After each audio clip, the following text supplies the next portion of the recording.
Hello, my name is Ray Rich Brown, and this is the GMD Think Alike podcast. And I'm here today with a very special guest. You're gonna have to say your full name. Ahsan Waqar. Ahsan Waqar. Yeah. Do you have like a middle name? No, It's a silly middle question, name. though. No middle name. I always seem to ask that Yeah, question. my father chose to have just a easy peasy, just first and last name. That's it. Yeah. Straightforward. Yeah. And you're born in Pakistan. Yeah, I was born in Pakistan, Lahore, in a city called Lahore.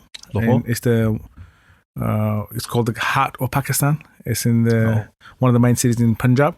You know Punjab or Punjab? Yeah. So Punjab, So I found out recently actually, Yeah. like Punjab is like North India and Pakistan. Yeah, it's like this. They got to split up. Split up, yeah. Because thanks to the Brits. Bloody they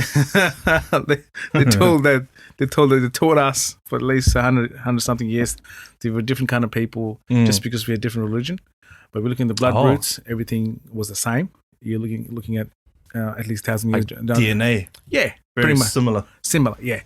Just only probably that's how the Brits operate, just to divide you based on your ethnicity. Sorry, based on your religion. Yeah. And made us kill each other Mm. and rape each other. The tactic, eh? That's the funniest thing that ever happened in history. I'm not sure about other tribes.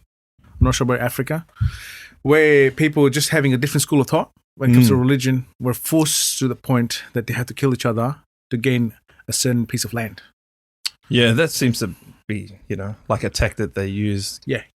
even in today's day and age, like Yeah. Like I've always been you save resources that way, Yeah, I've always been a hardcore critic of Britishers, the way they have invaded a lot of other countries. Like, Oh, yeah, even New Zealand. yeah, like I was watching a YouTube video about you guys the other day about New Zealand, like how first they came as probably the wine sellers or something, some traders, I'm not sure about and then they hired one of the monks, and they bribed him with women and wine and a lot of foreign stuff that he'd never seen in his life. So obviously, you know what I mean? So, Yeah. And certain things that like addictive tendencies, you know. Yeah, because this is what I was discussing with one of my clients as well, which is also Cook Islands. And obviously, one thing which is similar between us, which probably brings us together somehow, is like we're all brown. Yeah. The brown world is kind of weird. It starts from Indian subcontinent, it goes to Iran, Persia, Middle East, it goes to South America, then you got New Zealand as well. Yeah. And even when you got half caste people, you call them half caste. Yeah. Whenever Aboriginal and a white person have a child, there's Same going to be thing. brown. You know what I mean? Yeah. So it's a brown. Universal would take it brown- over. So brown world is like weird. We got no genetic straight connection, but somehow it The happens. skin pigmentation Like, look at that. connects us together. Like, it's not like Anglo-Saxons and Caucasians who originated from, the northern part of the world and, where the melanin is very low. This Siberia. And that. Yeah. So it's weird. But one trait probably that connects us together is we are very sellable people. I think we sell ourselves to the foreign invaders, and that's our history. Not us, not all of us, but one of us. It's good enough Yeah. to do the rest of the job. Like a Trojan horse. Yeah, exactly. Like you watched one of my posts about Sultan or Tipu Sultan is one of the Indian fighters that existed in the 18th century, who was one of the last men standing against the British Empire or the East Indian Company, which they hired to invade India. And when he got killed, so one of the generals said, "No, India is ours." And that only happened because a couple of his key generals at the top positions with the Sultan were in cahoots with In the background. Yeah, right? we're in cahoots with the British Empire. Like one of the representatives at the East Indian Company. Like they could not win like Any other way? yeah, like in a conventional way. Yeah. So they always find some mysterious way, cunning way of taking over. Well, like that's always there's always saying that's very popular in the Western world. Everything's fair in love and war. Life and war, yeah. Yeah, but for me, everything is not fair in love and war. Yeah. You know what I mean? Everything has certain rules. Mm. War has a rule. Like I'm Muslim, all right? Mm. So sorry, I'm taking discussion to it's been circles, but No, it's all right. It's good. like for example, if I have to invade a certain piece of land, I have to be instigated to the certain point that I have a reason, good enough reason, to do that. That's also for your Charge. Yeah. for your peers and for those that are going into the cause. Yeah. It has to be justifiable. Yeah, 100%. Yeah. It can't be just like, oh, let's loot that piece of land because their people are rich, and Not good enough. And we need to invade them just because they need Islam or something. This is not the way. Whoever has done it in the past, his reason was not to any holy cause. You know what I mean? Like Crusaders or whatever. So yeah. So this is my understanding about the history, and be like I'm guessing a lot of people don't know.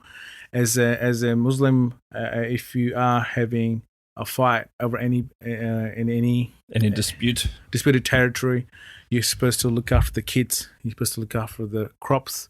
It's honourable that way. Yeah, you're not supposed to burn the properties and houses. You're not supposed to rape the women. You know what I mean? There's a lot of things which are not told in the media, and the way we are perceived. Yeah, the way we're perceived is like just barbarians. Yeah, like the other day we had barbaric and one-sided.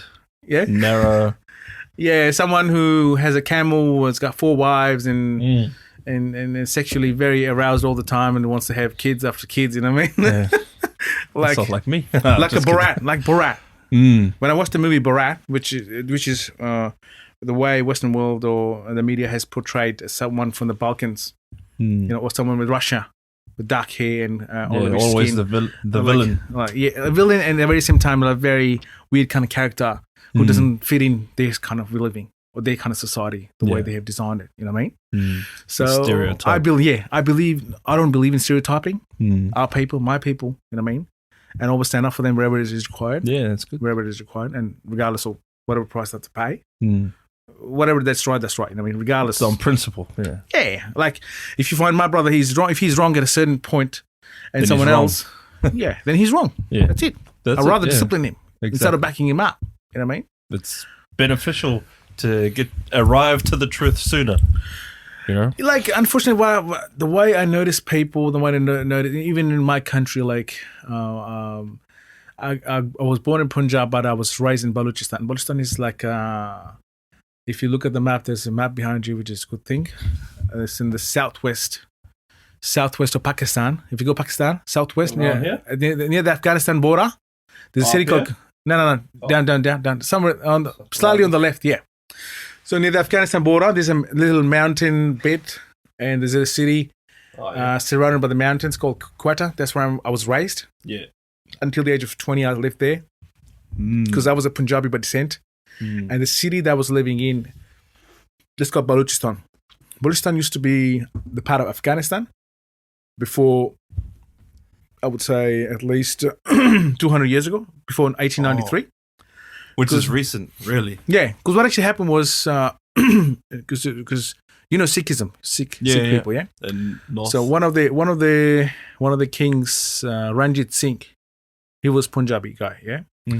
So he used to rule. He ruled Punjab, and he had with the British Army support. He had a chance to invade a bit of Afghanistan, which is current day Pakistan, like a lot of areas, including Peshawar. Quetta probably was also one of them. So he was actually one of the very first indigenous fighters who, instead of being taken over, led. Yeah, he instead led the army towards the invaders, where the invaders used to come over from since the 12th century, 11th century. Oh, wow. The first ever. Centuries. If you ask Sikhs, Ranjit Singh is like a very, very celebrated personality. Yeah. Because of the domain he had, like a very, very big... The legacy. Yeah, legacy and / he was kind of like being the minority. Sikh is a minority in India, Punjab. Okay. But they're supposed to be warrior race. And probably that was one of the reasons why he was able to capture a lot of land. And he had a good, like, his regime ended probably in 1849, just before the Great War of Independence, that all of us fought against East Indian Company, which was kind of a technically British army. So after that, it ended up in we lost because of our own people fighting with the invaders against us. Ended up in two countries, India and Pakistan. And the reason why we still got a conflict between our boundaries is because of the conflicts deliberately left by the Britishers before they left. And one of the examples is Kashmir. Because Kashmir is supposed to be it was supposed to be an independent state, and they were asked if they can annex with India or Pakistan. So obviously the king was representative of the minority, which was Sikh. He wanted it to be with India, but whereas the majority of the population was Muslim, and what I've heard, they wanted to be with Pakistan. So they never had a chance to more in line with the values. It could be sorted out until the Brits were there. Yeah. But they deliberately left an issue there. Just like Palestine issue. Yeah. Like you created trouble. Unsettlement, yeah. Just instability. Yeah. Just like no one would ask about COVID vaccine or mask if you don't have any COVID around. If there's no COVID, no one's going to ask for the vaccine, yeah? No one's going to ask for all the industry that it's supported afterwards. Like surgical masks, of the government and vaccines and surgical coats, a lot of shit. So yeah, I believe they created a market, which eventually turned out to be $1 billion industry, a cash cow. Like look at all these big industrial war machines giants like Lockheed Martin. I'm not sure. Is that like Lockheed Martin? Lockheed Martin creates the most expensive military aircrafts, worth like $2 billion. This is what we buy from the US, because we are a threat. Apparently, we got an existential threat in the form of India in front of us. But who pays for it too? You know, us. We pay for it. You know what I mean? So it's like just money growing off trees kind of situation. And unfortunately, if you look in the history, like the way. Especially Pakistan Army, the way they operate, the way the hierarchy has been designed, they still sort of carrying forward a lot of legacy from the British Army, because majority of the people, their seniors, fought with the British Army against our own people and developed traditions along the way against even Middle Easterners, and wherever you find British Army did this, did that. It was not only white British people. Yeah, they were the hired army, like recruited army from other countries as well, which are apparently slaves. Just like you can relate that with, let's say, with the Second World War. A lot of Aboriginal fighters went there as well, wherever they had any fights. Wherever they stationed. Yeah, NATO or whatever that was back then, like wherever the allies were, Australian allies. Yeah, but they didn't have the passport to get back to the country. Really? I've heard that, man. Aboriginal people didn't have the passport to get back to Australia. That's what I've heard. That's one of the cruelest part of the history, which surprises me all the time. That's shocking. Yeah. Like, look, looking at the current day white people that I interact with most of the times, like middle class people in the 30s, 20s, like you and me, I find them very, very cultured, very, very accepting, and very, very politically correct. I don't know if that's the education, a good or bad thing, or just it's a very good thing. It's an evolution. Still, I think people like me, like for example, being a Muslim, a lot of atrocities have done by Muslim invaders in the past. We don't own them. We say, we should rather be proud of them. I said, man, no. If you've done something wrong in the past, instead of owning it, accept that you've done something wrong. You know what I mean? So this is something I really admire among those people. I give an example of. It's just like African American and slavery. You know? Yeah. Like you'll find a lot of white people who are the fourth generations of the masters, the white masters used to enslave black people, have actually publicly apologized for the slave families. Sorry, we apologize. Whatever our forefathers did, we didn't do it, but we want to apologize on their behalf. It's a great thing. So, I give an example. Just a couple of years ago, which is for me was a cultural, which was a good insight into the why Australian society has transformed, which is, I think, on the average, I would consider as a commendable thing. 3 years ago, I was deployed at Ararat. You know Ararat? Back in the 3 years ago, sorry. Ararat. You know Ararat? Oh, okay. Yeah. There's a town. I thought you said Iraq. No, Ararat. Yeah. It's like a tongue twister. A lot of R's in there, mate. Like Aboriginal names. Yeah. Ararat. It's like Where is it? halfway between Adelaide and Melbourne. Oh, okay. That way. Yeah. If you're heading towards Adelaide, you can't miss it. I think it's halfway. Near the Grampians. Right. Just before Grampians. Oh, yeah. So over there, that's pretty far out. Yeah. So over there, I got deployed because there was COVID time and I was looking for work. I was security guard back in the days. I used to do security. That was hard. And I do real estate as well now. A lot of places closed down, so... Yeah. So there was a kind of an essential work. I said, okay, something to get away and, you know. Oh, yeah. That's a good opportunity. Instead of Get staying out of Melbourne. Yeah. Instead of staying at home and fighting with the missus, you know what I mean? Yeah. The best idea would be get out of the... get out of Melbourne and... and have some new experience. That's and what you're I did. free because, you know... Yeah. So actually, what actually happened was there was a Western Freeway which is called Ballarat Road. Yep. It merges into Western Freeway, Western Highway. Okay. Yeah, the continuation of Ballarat Road is called Western Highway or something. It goes all the way to Ararat. So, sounds good enough? Okay. Yeah, good. So, okay. So, I didn't know until I got there that what was the job all about. Okay. So, what I got told that there were like few Aboriginal trees, like heritage trees there. And, you know, they got a very strong association with the trees. Land. Yeah. Land in the tree. Yeah. Like there's a mother tree and there's a father tree. Oh, that deep. Birthing tree. There was a big tree there with a big hole underneath in the tree, and it's called birthing tree. And I'll show you the photo with you as well once we end the podcast. So, what I was told that in this tree, Aboriginal women used to go for birthing, delivering a child. So, and if you have a security guard or whatever you need, if you need a security guard or whatever, has to be women, has to be a lady. That's the respect of the tree. Yeah. So we deployed security guard, a female security guard, just to look after that tree. But what actually happened? The reason why they wanted the security in that area was because there's a tribe called Jabwurrung. Okay. Jabwurrung, DJAB, WURRUNG, Jabwurrung tribe. You remembered? Yeah, I know. I remember Jabwurrung tribe. I can never forget my life. So Jabwurrung tribe, that was actually their area. Okay, yeah. For the last 800,000 years or whatever. So when they were planning some extension there, some of the heritage trees got in the way. So they had to chop them off. They had to. They could probably avoid it, but, you know, like the way they are, when they got a certain goal, they can create a legitimacy for any illegal activity they want to do. Whether it be... It's discretionary, really. Whether it be Iraq war, they were never able to find weapons of mass destruction, but they still did it. They killed 1 million people. They killed 500,000 kids, like under 5, under 10. Where's this? Iraq. Oh, I think you meant in this place. The NATO, yeah. But they will create some excuse. Oh no, we have to do it. We have to.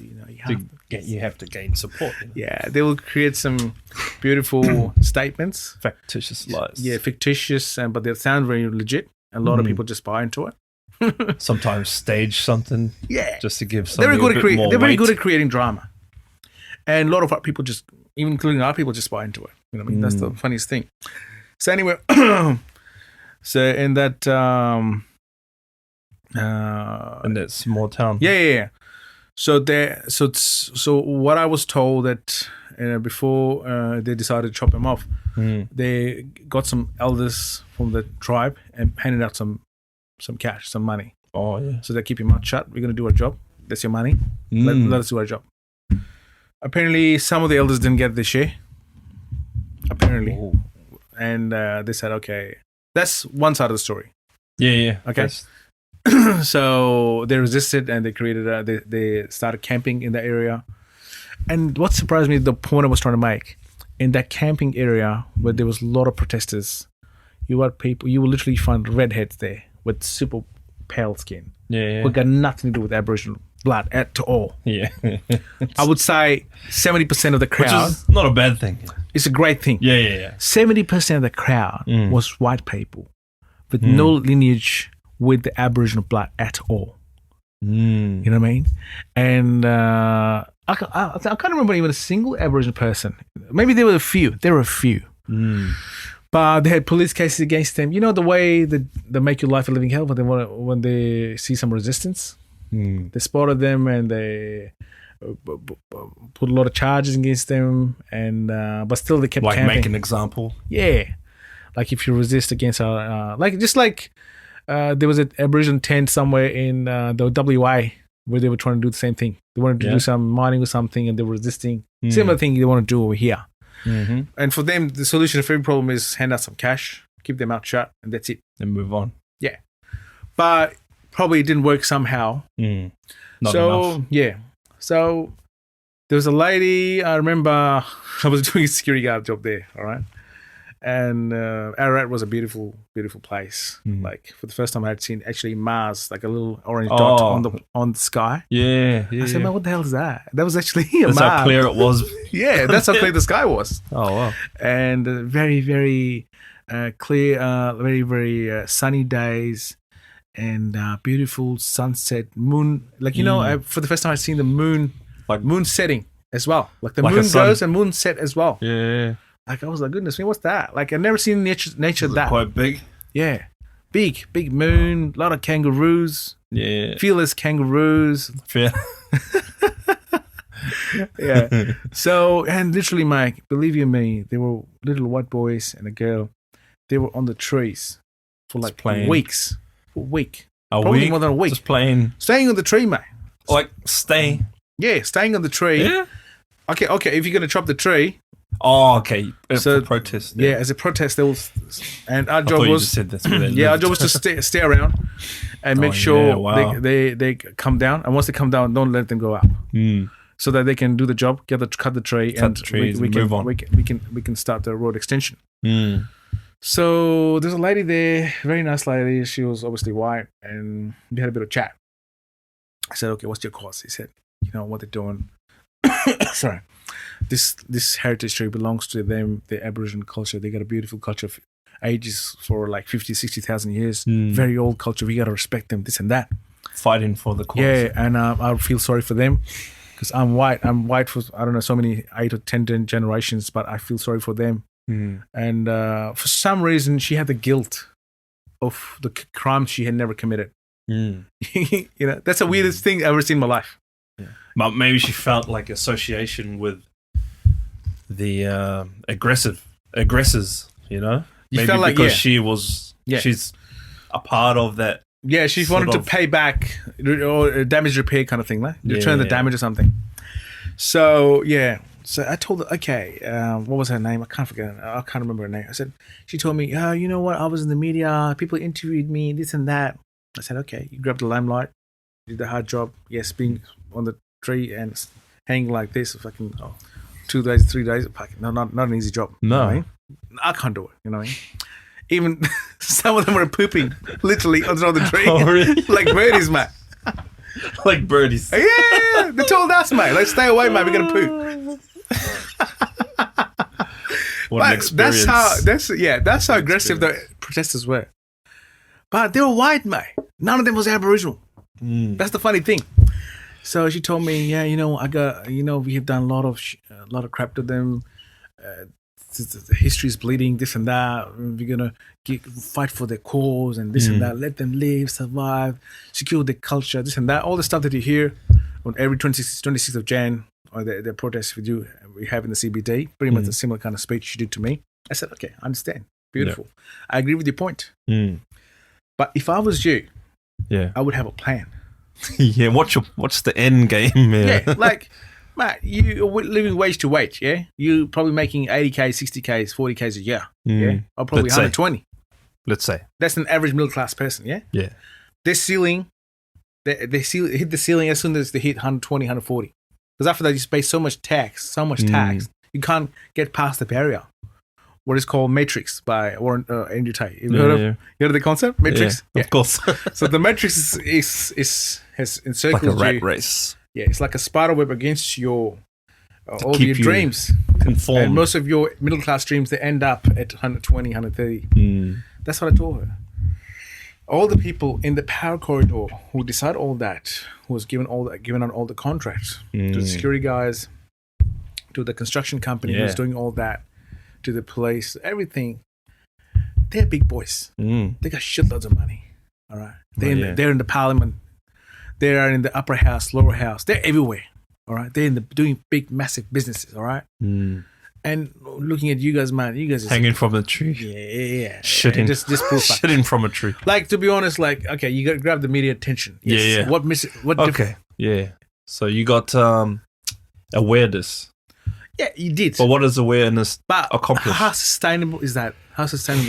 Can you live there for the rest of your life? Yeah. Does like that you camping. Awareness sustain through to change? You know? Yeah, that's the thing. Like if you have a plan, let's say I want to dig a hole and want to get the oil out of this land, that means I got to get the job done. Like I should keep digging, yeah? If I stop halfway or 1/4 way, 3/4, well, that means the job is still not done yet. So that's what a lot of these people are doing. Whenever I have a chat with any Aboriginal person with all this red, black, and yellow T-shirt, I love that T-shirt, and I still got the logo behind my car. Yeah, I tell them, mate, having just a whinge. What's the plan? Yeah, mate, having just a whinge, it's not gonna make any difference, mate. Because you look like a monkeys. We're just doing all the fucking, what do you call that? Oh, the traditional dance. Yeah, traditional dance and whatever that is. Yeah, you probably Similar entertain to some like people, marriage. Inspire some people, Yeah. but at the end of the day, everyone has to pay his bills. Everyone has to get his ass back to work tomorrow. Yeah, traditional performances. That's not a problem, but is it helping towards a solution? How effective is that? How effective is it? Yeah, it goes back to your point. What's the plan? Yeah. And the thing is this, whenever any of their people is encouraged, okay, mate, try to get into power, we might back you. We might get into power. Like Stan Grant, like Adam Goods. But none of them wants to get into power. At least they have a voice, I understand. But they don't have a plan to get into power. You know what I mean? And that, you know, almost like the curse of Western politics is once you get into power, you have so many perks and benefits and this illusion of status that it makes people want to stay in power. So then they do things that are not necessarily in alignment with the people or the nation. It's in, how can I remain in this position? Obviously, mate, like, look at that. Like, all the perks and benefits that you get, which a middle-class person cannot afford in all his life. Not even in his wildest imagination. Yeah. If that power is going to get you all paid that. for life. You know what I mean? Yeah. If that little power can get you all that, it's very hard to stay to your core objectives that got you to this power. So I think that's where the credibility and your grit comes into account. Like your commitment with yourself. You know what I mean? That, okay, if I'm going to get here, I'm going to do this. Yeah. If I go to Mount Everest, I think that's how most people do think, is they think, once I get in there, I'm going to make a difference. Yeah. But then they get in there and they're surrounded by other people that had thought the same and then ended up in the predicament of, it's easier to just remain here. Yep. Why fight the current? I'm just going to play along. Yep. And so now a new person goes in there surrounded by other people that are just playing along. And so they're fighting amongst their peers and groups, and then eventually they get worn down and then they just follow, you know? Yeah. So you have to have a legacy. If you want to bring a massive change, you have to have a legacy. You have to have a network. You have to have a plan. And the plan has to be it might take more than 50 years, 60 years. You know what I mean? But have to have a plan. It doesn't rely on just one person. I don't believe in being one person doing all the job. Although one person can spark change, you know? Has to have a series of command. Just like Freemasons. You know do you know how many Masonic buildings you got? Oh, in the country? No, in Melbourne alone. Oh, I've seen one. Probably there's more Masonic buildings than churches. Like Christian churches? And they're very well connected, and they're very, very misogynist. Believe you me. No one ever talks about them. They're very, very misogynist people. And they're like brotherhood. They help each other out of the way. Like beyond the laws sometimes. But are they misogynist though? Yeah. Or is it like how people determine? Yeah. You know how how they say misogynistic, but really it's misogynist in a way because their congregations always has male representation. But that's not hatred towards women though. No. But they believe in empowering men only. That's okay. That's still not hatred towards. No. It's just like. I guess it's separatism, maybe. I guess they are least isolating. I think they got the least talked about people because there's so much influence in the media. They got the people in the parliament. They got the people in the judicial system, in the law, lawyers, judges, things like that. They can get away with anything, mate. They gotta get away with anything. I give an example. Like, I used to have a lot of respect for cops, like police. Yeah, mate, they just for least just an average income they put their lives on risk and this and that. Yeah, it's a lot of work. Yeah, dealing with crap every day, you know. Yeah. So I remember I was in Epping Plaza like a few years ago. I had to go with some Hells Angels guys. I didn't know he was Hells Angels. Oh, he had tats on his.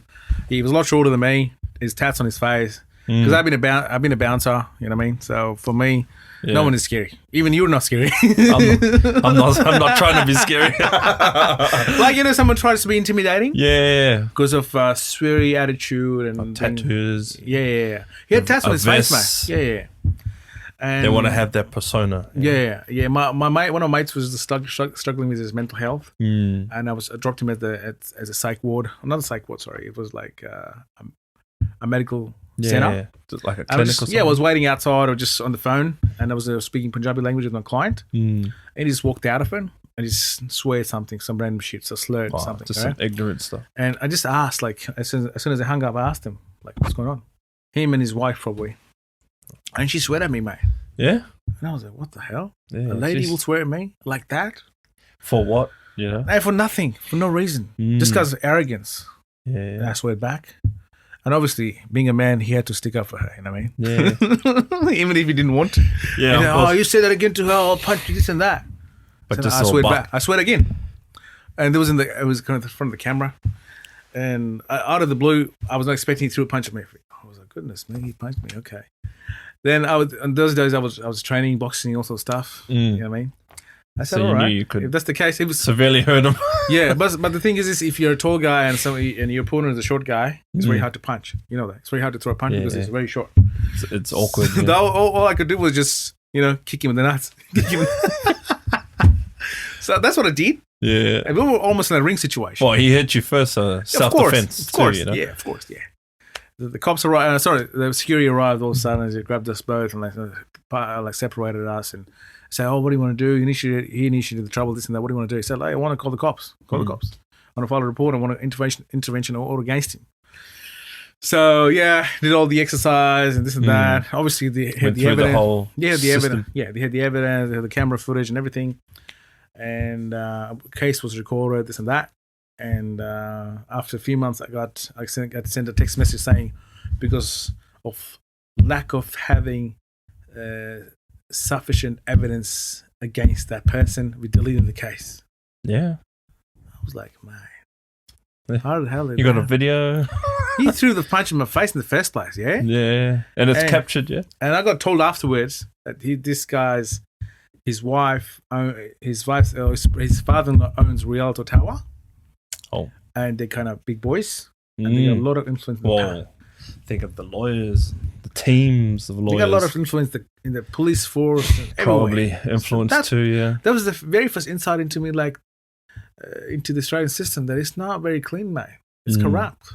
Yeah, it's not clean. Not 100% clean, I don't think. Yeah, nah.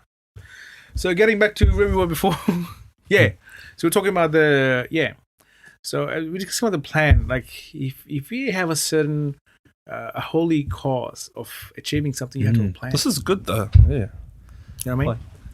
So anyway, I grew up in Balochistan and among the Pashtun tribes, and they used to call me. They used to have racial. They used to call me names just because of my ethnicity, and also I was a brilliant student, top performing student. Probably there was a jealousy factor as well. Oh, so I used to get bullied at school.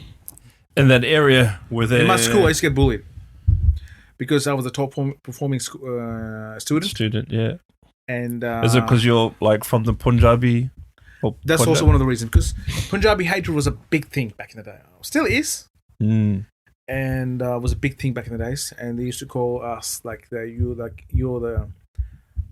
the son of Ranjit Singh, regardless of even if you're Muslim. Compliment. Yeah, even if you're Muslim. Because what actually happened was Ranjit Singh had when he captured a few of the land in Afghanistan. Yeah. So Brits, one of the Afghan leader Abdul Rahman, and Ranjit Singh had an agreement, and Brits were like in the middle. Got him to like an agreement for 100 years. It was a 100-year agreement. Yeah. Okay, you're gonna back your forces. You're gonna back your forces, and then you're gonna draw the line called Durand Line. There's a line what's that line called? Durand Line. Durand. Oh, no, wouldn't be. You can Google it. That's in the northwestern frontier province. Separation. That's what the Brits said. Okay, that's where Ranjit is, and that's where you guys are. Okay, cut the crap. Just cut the crap. You stay there. Yeah.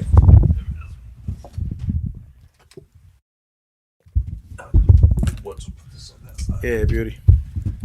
So yeah, and now you're going to be good boys, not fighting anymore. Yeah. But apparently the settled the dispute over there. But it was a 100 years agreement. Started in 1893. Apparently finished 1993. But Pakistan didn't agree to that. And this is one of the reasons why Pakistan and Afghanistan were not on one page in regard to that land bit, which is still the part of Pakistan. What's the current situation like now? No, it's like a love and hate relationship because Afghanistan and Pakistan both have got similar kind of community, like a Pashtun community is dominant over there and here as well.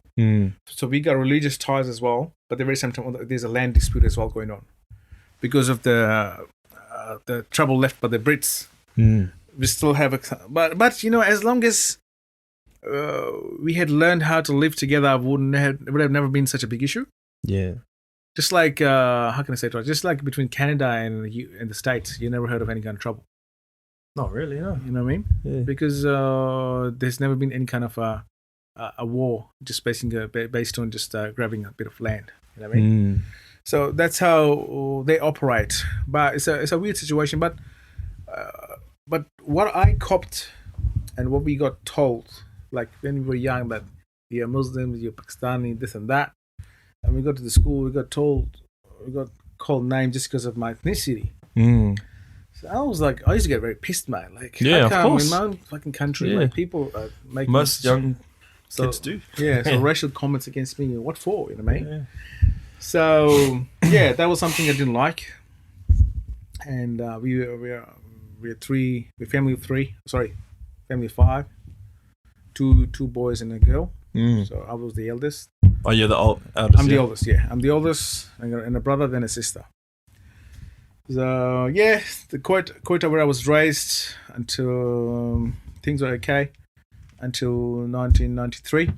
There was a home invasion in my house. There? Yeah. So my dad was just 37 years old. He was my age. Like right now? He was the same age as crazy. In 1993. And yeah, there was a bunch of intruders just, Do you know what it was about? Or was it just for... just for money. Just for money, yeah. Yeah. So they just intruded and pushed. And then my dad was like a kind of an athlete, very aggressive dude. Pretty much like as aggressive as me. Like I'm not aggressive like he's old school aggressive, huh? Yeah, like aggressive like when you have to stand up for your family, for yourself, like you guys, you know what I mean? Like he had no weapons on him. He was just arms and fists. Pure you know what I mean? adrenaline and just trying to protect his family. He had some kickboxing skills, but those bastards had a gun and they shot him right in the guts. You know what I mean? Did he survive? Yeah. I was only 8 years old. Oh, wow. I was watching all that happening in front of me, bro. Really? Believe you me. It happened. That would have traumatized. 100%. Like, it's clear. This traumatic that memory material. Still, it would be. In my eyes. He got shot. Because what actually, as he walked in, as they pushed him. Yeah. And they pushed him. Stumbled back a little. Yeah. But he kicked him. He tried to kick. He pushed and kicked one of them. And then he popped the gun and shot him. Damn. Lucky he shot him in the guts, not in the heart. Otherwise, we would have passed away. We would have been killed. Anyway, so that would have been traumatic, bro. Yeah, very traumatic. So I could see this blood spurting and him just falling down. You're an 8-year-old boy. And my aunties were all in the courtyard, in the front courtyard. They were just screaming, all crying, screaming. The whole family was witnessing all that, man. I was like, goodness me. And then they all started shooting. My grandfather, who just came, was inside. He just came out, out of nowhere, and it's quite surprising. He was also kind of shot, but he was just had a near miss hit. Like a graze, one of the bullets just side swiped him. Yeah, but went in. Yeah, didn't go in. Like he a just graze. sideswiped. Yeah, like he was lucky, mate. Wow. Yeah, very lucky. But anyway, they ran off and they ran off. Didn't ask for anything. Didn't ask for any jewelry or any money. Didn't take anything. Just shot and went away. So ever since, you can say part of my head, or part of my personality was kind of traumatized, and kids always compare them with the other kids. That if I had they are having a normal childhood like my other mates, the whole days, they never had to witness that. They're not struggling as much as we are. And my dad, of course, went through naturally would. And my dad went through multiple surgeries. Because there's a thing called peritoneal cavity, and there's a membrane that holds the gut together.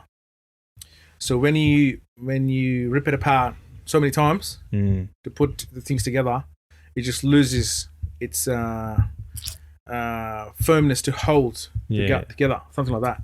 So his guts sort of started bulging out. Yeah, like he was walk straight, so his guts will sort of pop out like bubbles. Yeah, you know what I mean? That's how he looks. You know what I mean?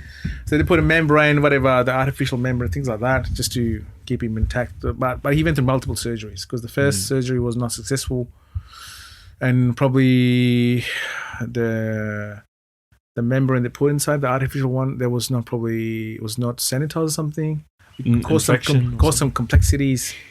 So he went through like 2 or 3 surgeries, and that was very painful for us, our family. Major ones, I can imagine. Yeah. Is he still alive? Yeah. He's luckily he's strong, but obviously still got his own aches and pains. Yeah. Because when he fell over, that hit him somewhere in the left side of the lower back. Yeah. Yeah, somewhere there. So anyway.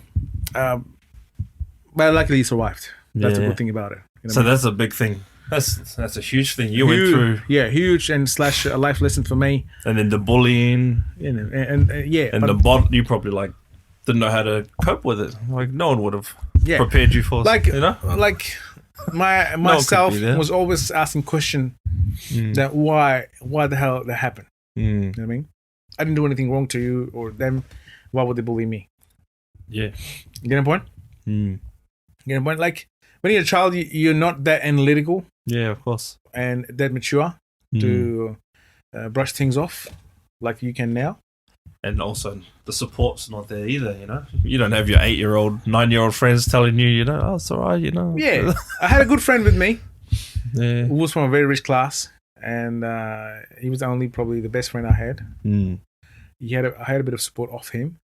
But the bullying in the combination of that incident, I felt like something is not fair in this world. Yeah. And something has to be changed.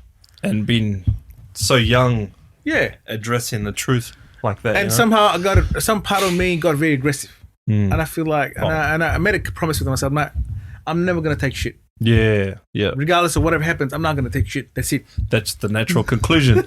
You know? It's like a hard line. Yeah. Like you find a lot of people conforming. You might have come across people who are very conforming. Yeah, mate, we'll do it. Okay, we'll work it out. We'll work something out. I don't think you'll conform if you go through something like that, though. Yeah, but I learned from what happened to me, this and that. Like, mate, if you're right, you're right. Even if you're the last person standing, mate, you have to stay to your ground. That's it. You know what I mean? In a way, kind of like a positive is, like, to me, that's so difficult to deal with that any other mediocre problem wouldn't really, you know, you probably, it would be like, oh, it's fine. Like, I've been through worse, you know, that kind of thing. True. So that's a very small positive I could, like, kind of. It hardens you up somehow. You know, hardened you up. Yeah. It toughens you up from inside. Yeah. Like, once you've been through hell. Some way would have helped you. Yeah. If you've been through hell, mate. Yeah. You're ready for anything. Yeah. Anything can happen, mate. You know what I mean? Yeah. I don't care. You know what I mean? As opposed to someone who hasn't been through too much.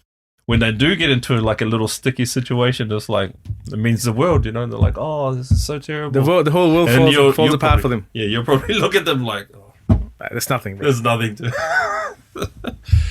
Yeah. So I believe agility is very important for a man. Like in what sense? Like agility? Like agility, mental agility, and the firmness to the ground. Like, I give an example. Whenever hard times, whenever I go through some accidents, like a road accident, I had a couple in the past, not very severe, and there was another one. Collision. We had collision, and I always think that I never got nervous. I knew what was going to happen, and I had all my nerves in place. That okay, I was kind of prepared. You weren't shocked? Nah. Yeah. I was not shocked at all. Never.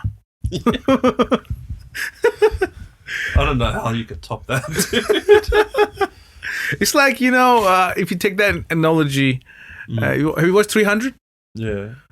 It's kind of there's a lot of cruel sides of that movie, to be honest. We try to glorify that movie, but a lot of things Spartans did. If that's true, if they show in the movie, there's a little kid like 8 or 9 or 10 years old. Well, if it's not strong enough. They leave him in the wilderness. Yeah. And he has to survive. He has to survive. Yeah. He has to kill. And if not, then. Yeah, otherwise he's done. So I think, take that analogy into real life. Yeah. I think we have to pass our kids through some such situations, maybe deliberately as well. Like, don't get them too entitled and like, oh, my dad got me this, my dad got me that, and always be that. You can't always be that provide a good daddy. I think say adversity. Adversity helps. Yeah, for me, if you want some greatness out of your child to happen, he has to pass through that adverse situation and accept. He has to deal with it. And I think that's a hard thing to say today. Believe me, like I'm an agent. I'm a real estate agent, and a lot of things I can do. A lot of my colleagues, a lot of my ex-colleagues can't do. And when let's say simple things, door knocking, talking to the random people, connecting with them, like I'm connecting with you. Yeah. Give me another 1 hour, I'll get to know everything about you. You've got like a sense, like courage. It's almost hard. Becoming harder. Yeah. It's almost like you have this bravery in you. Yeah. Like confidence of a rock star, probably. Yeah. What do you call that? Confidence of a rock star? Yeah. Like, I don't know if it's the confidence or what, but somehow I learned how the humans are created. What are the basic ingredients that creates us?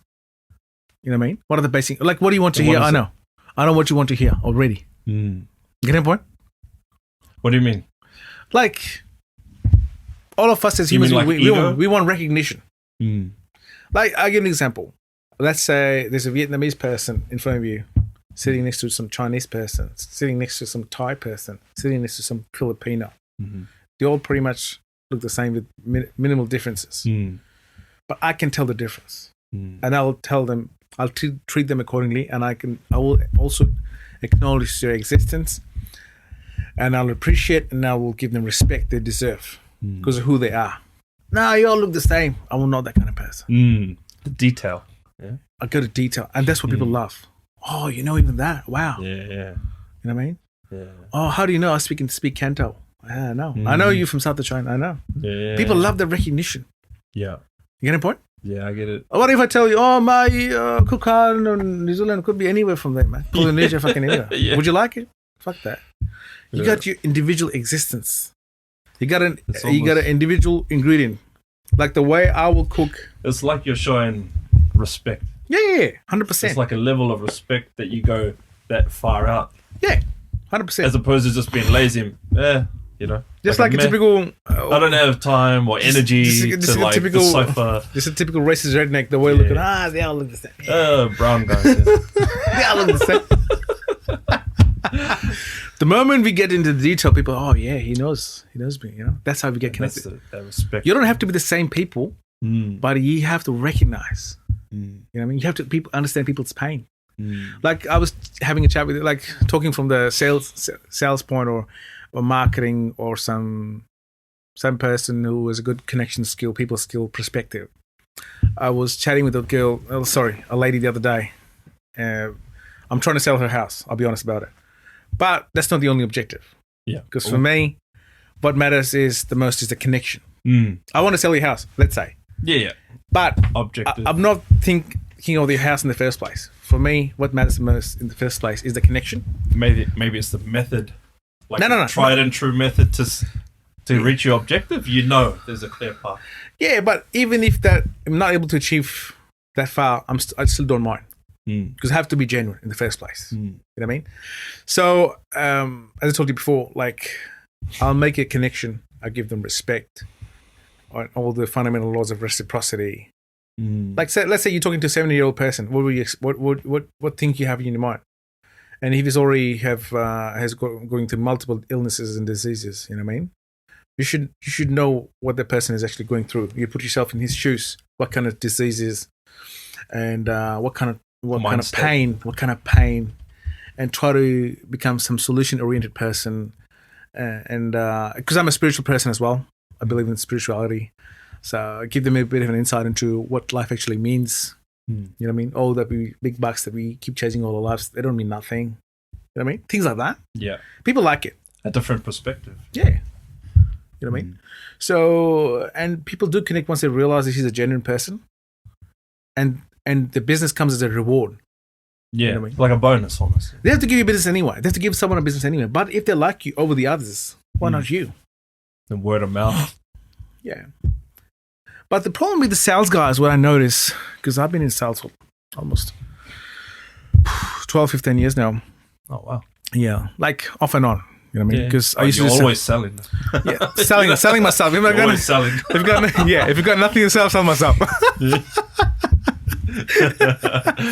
Was it good, wasn't it? Yeah, that's it. So, yeah. So, I did engineering, and after that, because I'll take you to a bit about my background. Yeah. So, what I did was I graduated from a university in Faisalabad, which is also one of the cities in Punjab. Yeah. I was 18 when I got there. And what was it in? Engineering? It's called textile engineering, textile/materials engineering. We get to know about the materials and the fundamentals of how the clothing is done, and how this material is manufactured, how to, like this is a wide variety of things. We get taught about materials like fibers and some smart materials. Like this kind of that's material. a big thing in Punjab, and I know I have friends in like Rajasthan, and there's a lot of industry like that. It is, but that's conventional. Yeah. Now it's transforming just a lot of modern stuff as well. Like they call it technical textiles. Like Kevlar is one of the examples. Okay. You know Kevlar, yeah? No. Kevlar is like the material used for the bulletproof jackets. Oh, okay. And that's also been used in like the outer or the inner part of the jacket? The inner. They're actually the actual hardness. They resist the bullet. That's the Kevlar. It's also being used as the brake pads as well. There's a lot of geotextile materials being used at where they got the land is like a marsh kind of land. What do you call that? Where you got a very moisturous kind of like the layer. Yeah, they put a layer on top to give a bit of a reinforcement. You know, like for absorption. Yeah. That's just so that the moisture doesn't come up. So Okay. this where also the textile applications like we get to learn all those sort of things. What was your intent about doing that? Because when I was young, like conventional. when I was Safe. when I was teenager, the textile engineers get paid a lot of money. You know what I mean? Yeah. Get ahead. Yeah, I was like, I don't know. To be honest, I was just chasing money. When I was that age, okay, if I'm gonna get that rich, okay, let's get into it. Yeah, and straight there. Yeah, when I graduated, I realized, fuck, the whole industry was sort of melting down. The whole economy was struggling. We had a power crisis, not enough power to run the mills. There were not enough jobs. I was like, goodness me, what happened, bro? Nothing went according to the plan. Every door that I knocked, sorry, we don't have any vacancy. I was like, what the fuck? You know what I mean? Oh. Seriously, like, you know what I mean? Yeah. It's like you come to Australia with all if I had an intention to... move from New Zealand, and all of a sudden you find out, the fuel is bloody $3 a litre. Yeah. There's no jobs anymore. Yeah. Oh, jeez. Yeah. Have to pivot. That kind of shock. And you were still living... Yeah. So then I moved to the northern side of Pakistan. I can see Pakistan over there. So which is again the mountains. So there was a mill there. I could only find a job over there, textile mill. But my boss was a very rude person. and his uncle was also a very, very rude person, and probably that was their tactic of dealing with the labor, and some people that was that was probably their managerial skills. Yeah. And probably that was required to run the show. Sometimes that's what they believe, that they have to deal with the working class. A lot of people believe that. Yeah, you have to just be firm.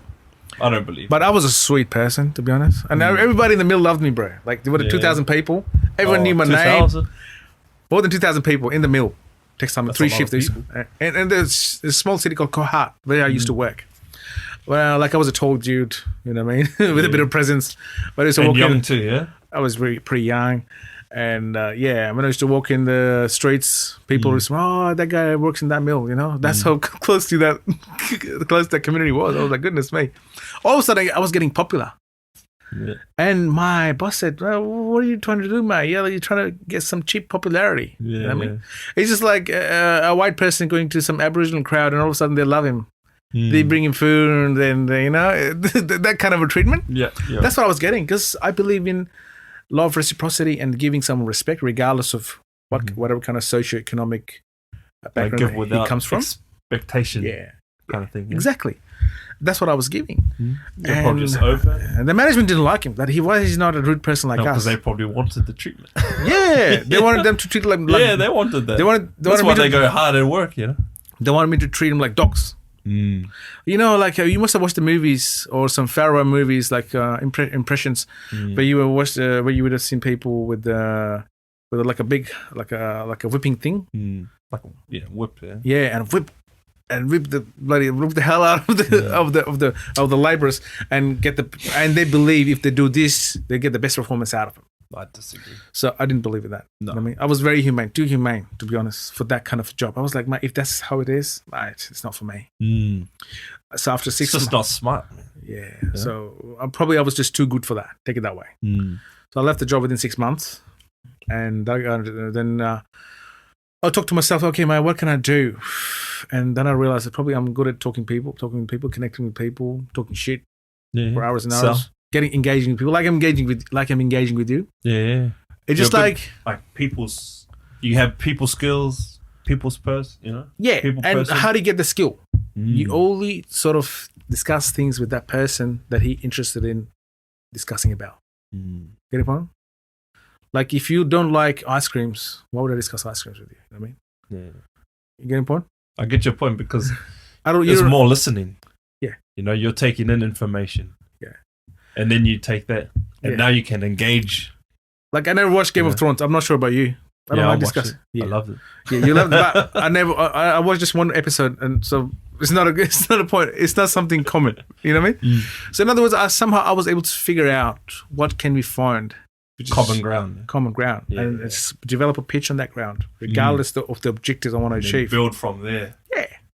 Because also the part of me will just let go that part, which is a greedy part. I would rather kill that part. That's being spiritual. You're not supposed to be greedy. Why? Because from the spiritual requirement. Yeah. But greed is my personal view. Yeah, go ahead. It's a human behavior. You know? It is, but you know what? Like, once you let go things, let's say you counted on someone. Oh man, he's gonna give me business, and last time he just says, "Oh no," he's gonna walk away, and he walks away and gives it to someone else. That's okay. To avoid that disappointment, you rather have the disconnection already. This might happen, so rather have the good connection, good relationship. If that works out to that point, just like dating a chick, all right, you may or may not get to that level. But part of you always has that in you that she might just say, okay, so I don't want to know you anymore. So it might happen. So be prepared. So this is how I treat people sometimes as well. Yeah. So that the greed of that objective, which a lot of people, sales guys do have, I try to keep that away and keep it down. Because for me, having the connection is the paramount thing, regardless. And I also believe that most likely 8 or 9 times out of 10, I'm going to get it back. What I'm investing, I'm going to get it back. Time and energy. But that's still not the greed side of things, though. That's more like expectation. It's just like the law of reciprocity. It's like, You know what I mean? So, so that's how I got into sales job. You know what I mean? Because when you're leaving that job, you you thought what you could, like, what kind of options you had? Yeah, I did. And did you I tried work to get like- into production, like a mill, like a typical kind of setup as well. I was not able to get a job, which is good, which happened for good, because I was not made for that kind of job. Yeah. They do like people like me who are big, who are kind of intimidating characters in the mill, walking and just throwing people down and just getting the performance out of them, like an old school thing. But it was not It's my. not effective. That was not my thing. Yeah.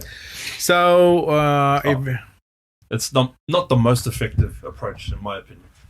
but in the third world countries where there's a labor-intensive industries, like in China as well, there's a lot of inhumane practices that are still going on, and when you talk about cost reduction, that's only possible if you underpay people and treat them like shit and get the best out of them.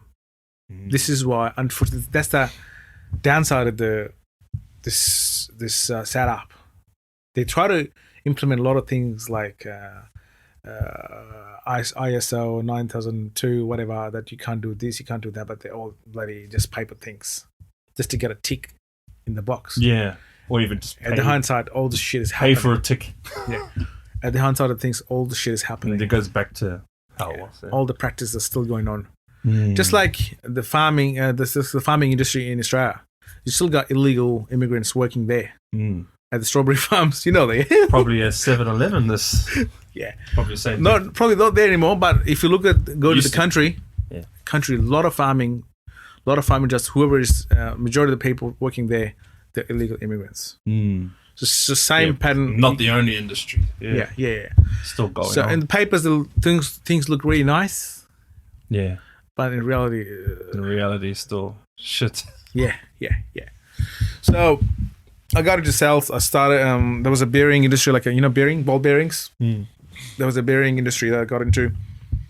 I got the job to a reference. So I started selling bearings. It was still kind of a hard job, like Selling though. Like selling was kind of hard in a way because my job was more of like a support engineer / sales. So I was sort of troubleshooting and also negotiating on behalf of the manufacturers and sort of Okay. let's say some trouble happened in your mill because of our bearing. I'm sort of representing my mill, my manufacturer, and sort of advocating my case. That was my job pretty much. Then a bit of sales as well. Yeah. So integrating into more of a sales role. Yeah.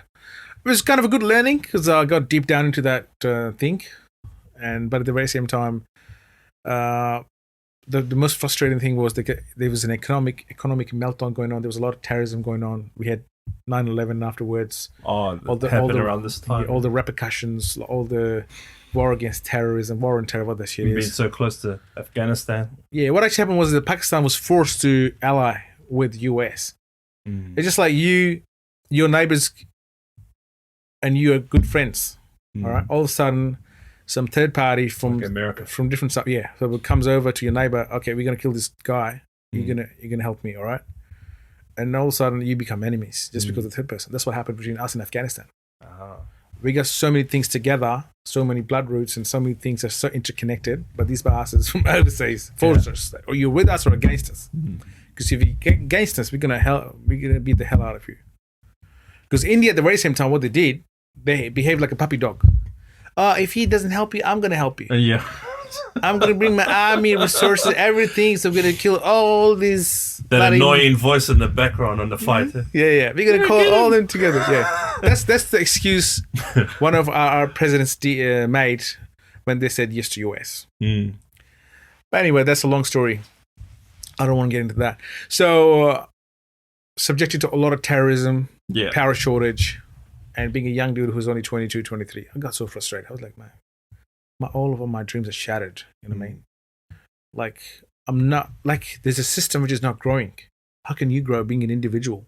But the system is collapsing. You want to grow.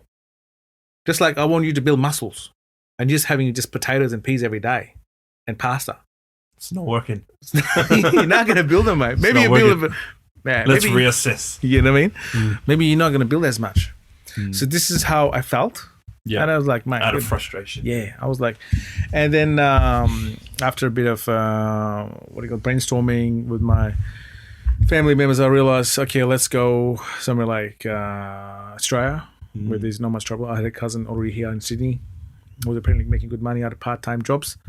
I felt like probably life would be here much more easier, and I had never had any language problems, which is probably one of the critical things that are required to integrate into society. You have to know language in the first place. Language, yeah, and have a bit of a basic skill set to integrate. So that was not a problem for me. I feel like you've been speaking English your whole life. Yeah, so you just came over like, I'm just returning. I'm just with the Abos with no passport. Yeah, exactly. Like, come on. Yeah, that's happened, bro. Like, I got surprised myself. How come it happened to me? Yeah. But if it's happened, okay, let it happen. It's good, isn't it? What? Exactly? Like the way I got immersed into the Australian way of living, or the language in particular, like Australian English, whatever that is, like lingo and swear, and like. Oh, you just absorb it. Yeah. Absorb it, yeah. Like a little child. Yeah. That's how probably I did, which probably worked for me as well. Of course, to be honest, at many occasions. You know what I mean? Mm-hmm. Yeah, which helped me, to be honest. So I came here 2010. 2010, yeah. Yeah, and my first job was in a pizza shop in St Kilda Beach. Oh, here in Melbourne. Yeah, I believe. Hey, you just got here. That's yeah, fun. Imagine like. Was it good pizza though? It was a New York style. It was good. It's not too bad. The dough was nice. It was the only New York style pizza it used to be in 2010s. It's not there anymore. Yeah. Unfortunately, the owner was Indian, and what he did was he took over from some dude who was he didn't follow the original recipes, which add a little. Yeah, no, add a little here. Like things what he did was just replacing meatballs with sliced sausages. Oh, people are not idiots. They can tell. Fuck, it's not meatball. It's a bloody sausage. You know what I mean? Things like that, and you charge him like $4.50 a slice. Yeah. People are not idiots. But it was still kind of working somehow. But the weirdest thing about St Kilda Beach is back then it would have been still quite nice. Yeah, it was okay, but St Kilda. But the problem with St Kilda is because it's a beachy town. And it's very breezy as well, like cold winter breeze, okay. And half of the year, or probably almost half of the year, it's very quiet because no one wants to go there. It's so cold. So cold, windy. Who was going to walk on the Fitzroy Street and Inkerman Street, whatever that is, on the cold, windy night? No motivation. Yeah. So basically, they used to make good money when there was the weather was kind of hot, and then you had a lot of tourists from Ireland and a lot of Europeans. So it was a good cultural interaction for me with a lot of people from Ireland. For the very first time I heard something like Ireland, I was like, there's a thing called Irish. Yeah, we had workmates they were Irish, and it was nice. And where were you living? I was living in Sunshine. Sunshine, and you would. So not Sunshine, sorry, that was Footscray. So Botscray side of Melbourne. Footscray? West Footscray. Yeah. Botscray side of Melbourne, yeah. West Footscray to St Kilda. Hey, but still expensive. One of them was a red light, and this one was more like a black town, wasn't it? Yeah, we lived in Maribyrnong, so I would go to. Maribyrnong's better. Heaps better, mate. Heaps better. Yeah, I would go to West Footscray all the time. Yeah, heaps better. Maribyrnong. So yeah. And it was just you that came over, or you came over with family? No, by myself. Yeah. So yeah, that's a big deal, man. Yeah, man. But the thing is, my Indian boss was first time in Australia. Yeah. 2010. I was 25 years old. Wow. Yeah, and I had my first birthday. No, sorry, I had my 25th birthday the day I landed, and no one was here to wish me happy birthday. Oh, crazy! Can you imagine? So that was the first time I realized, mate, when you're away from your loved ones, no one gives a shit about you. Yeah. No one fucking cares. Out of sight, out of mind. Sometimes, huh? Yes, I remember my grandmom rang me and she said, I miss you a lot, and I cried. Unfortunately, she passed away just a few years ago. Sorry to hear. Yeah. So, and my grandfather as well. So I realized slowly that, mate, the part of me has died as well. It's a new life, new world altogether. And I got to be prepared that I'm going to miss out on a lot. And that was just the start of it. Yeah. That was like a realization. It's a fucking birthday. You're like a world away. Yeah. I was like, it's my birthday. And no one's here to wish me birthday. No one knows me, mate. Yeah. You know what I mean? And majority of the first residence I had with the Pakistani boys around me, majority of them were just kind of weird people. Yeah. And probably culturally, maybe they. No, like the kind of upbringing that I had. Yeah. I was more of a street smart dude. Like I knew everything, pretty much everything about any part of Pakistan. I could, you know, but they were like very, very, how can I say, naive. Yeah. Like a homegrown kind of thing. Like what do you call them? You know, the kids who always like being looked after under the umbrella of their mum and dad. Yeah. They were those kind of kids. Very privileged. Yeah. Privileged / untouched / unexposed. I was very exposed. You know what I mean? So of course, they would have. That interaction would have been quite different. Yeah, so I couldn't really get along with them, to be honest, because they had a very weird kind of mentality. I couldn't really get along with them. So yeah, I lived there for like a month or something. Then one of my uni mates, who was my senior as well, he said, "Okay, we got a vacancy. You can move here." I moved there, and from there things started to move a bit. Yeah. After that, So in the meantime, I had also that pizza shop job going on, but the money was not great enough. And you were like a student? I was a student. Yeah. Because in my engineering discipline, there was no direct permanent residence available. That skill was not required, apparently, in Australia. Yeah. So there's no straight pathway for me to get permanent residence. The only way in was to get through a student visa. Anyway. So nothing was straight for me. Take it that way. Nothing was a smooth and easy pattern. You Just know, pivot. you come here, get this job, and easy peasy. Boom. Like I see a lot of other people here come from overseas. I never had that privilege of having a smooth path ever. Which is good in a way, you know? Good in a way that toughened me up. Yeah. Very, very tough. You're a tough man. I didn't know. Even I didn't know myself. It's good that you don't know. And you don't know until Because once you know, you're like, man, I shouldn't be going through this. Then you start pulling back. Yeah. Like when you come across other people and then you start comparing. Yeah. Then you realize, okay, mate, I've been through a lot and I'm surviving. That means I'm strong. You know what I mean? Exactly. Yeah. So, yeah. So what actually happened was, and the boss was nasty. Like at the pizza place. Yeah, it was Indian boss, and apparently he was a good talker, like a good trash talker. And you know, a lot of people will be nice in your face and talk some good shit, but practically they are shit. Never used to pay me wages in time, and I was not the only person. A lot of other workers as well. So basically, it was just another Indian bloke who never pays wages in time and underpays the staff as well at the same time. What's taking advantage because you're new, you don't know how things work. So we whinge about racism, we get picked on, we get called this and that. Mate, it's your own fucking people. It's your own bloody people. Everyone. It's your own bloody people exploiting you. It's not just your own. It's everyone, you know? It's not just us. It's not just subcontinent people. I've observed that similar thing in Chinese as well. Like they'll find some Chinese person who can't speak a word of English. Okay, mate, you're going to do some dishwashing. All right? And that bastard used to get paid and that idiot just going to get paid only $80 a day. Or probably not even that. Yeah, doesn't know any better. Just because he doesn't know English and he has to pay the damage by his own people. Exploitation by his own people, mate. Can you imagine? Yeah, on scale. Too. It's only the Aussies who used to pay the right money. Believe you me. Yeah. On the average. Because the Aussies know that's why. Huh? Because the Aussies know their rights, you know. Like, they'll stand up for it. No, like, if I was a dishwasher, one of my mates was a dishwasher in an Australian restaurant, he used to get paid $26 an hour. But a similar job at some Italian or some Indian restaurant will be 10, 11, 12, 13, 15 max cash an hour. Yeah, big difference. Ridiculous, man. So in other words, when I find these people whinging about racism, they say, "Man, you are fucked in your ranks." Yeah, you know what I mean. You got no right to complain when you're so fucked up and within your own community. I mean, you're not honest to yourself, to your own people. You get that point? Yeah. Anyway, cut the long story short, and so how long were you at that pizza place?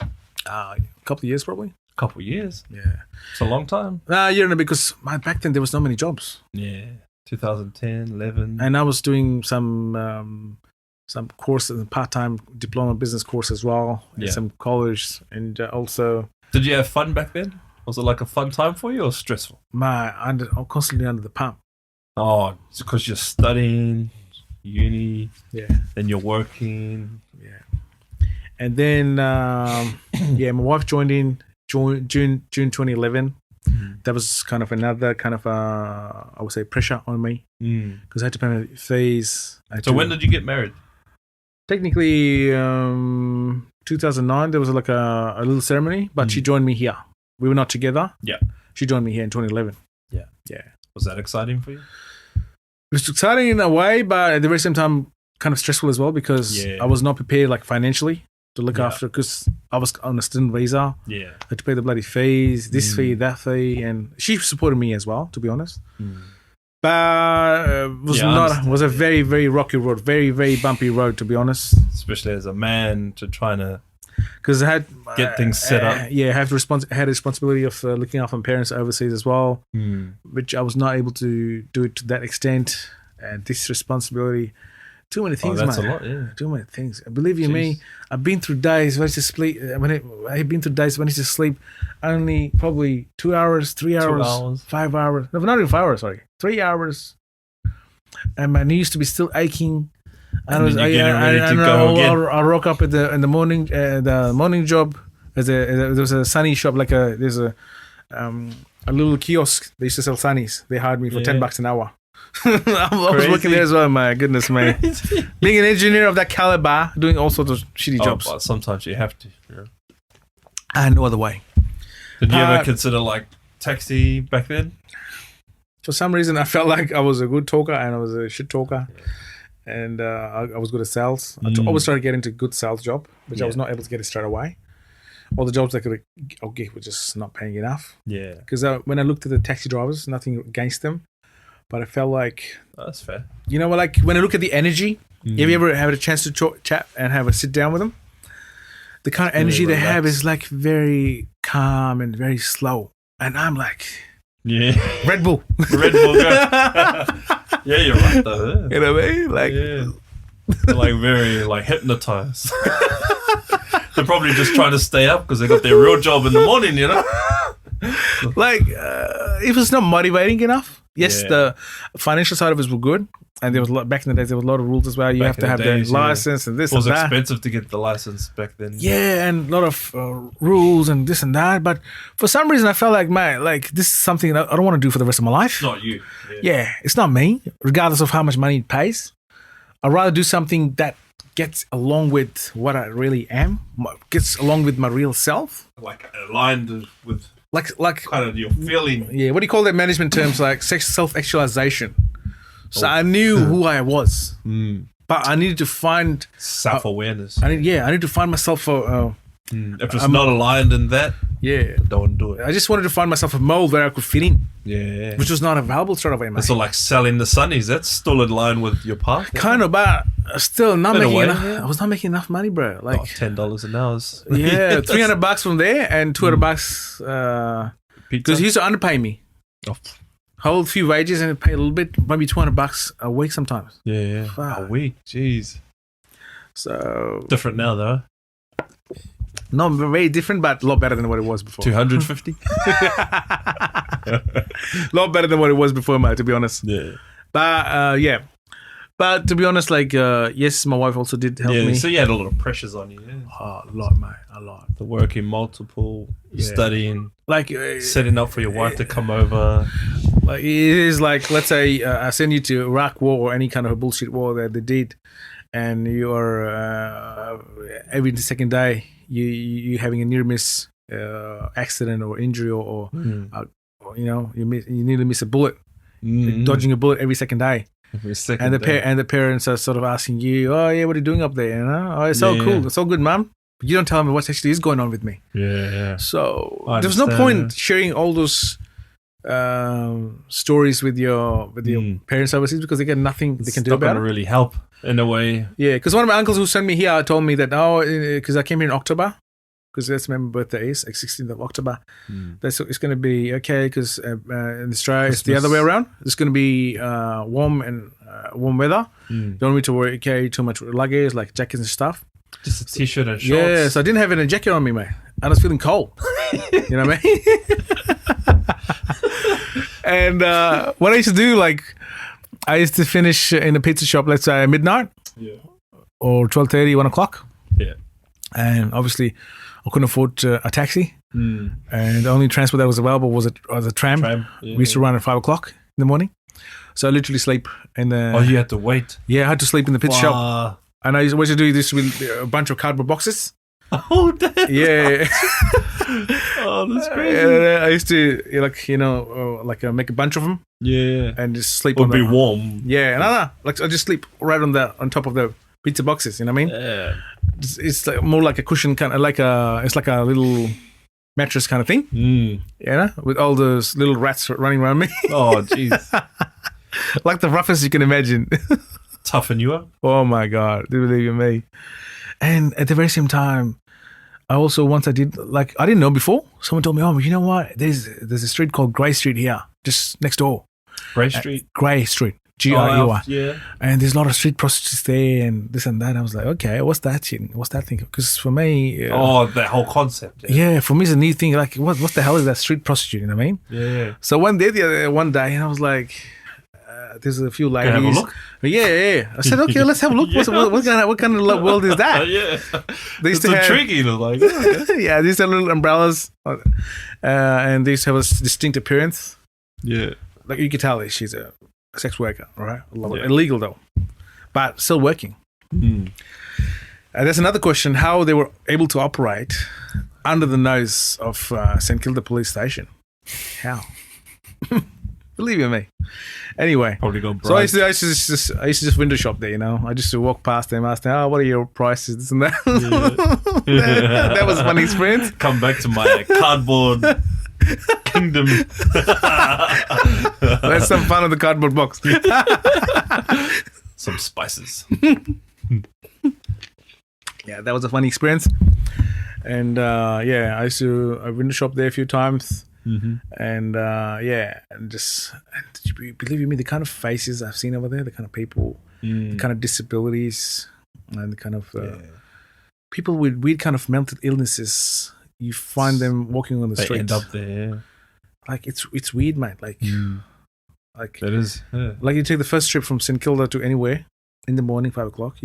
You'll find such people there who are very different than the normal people.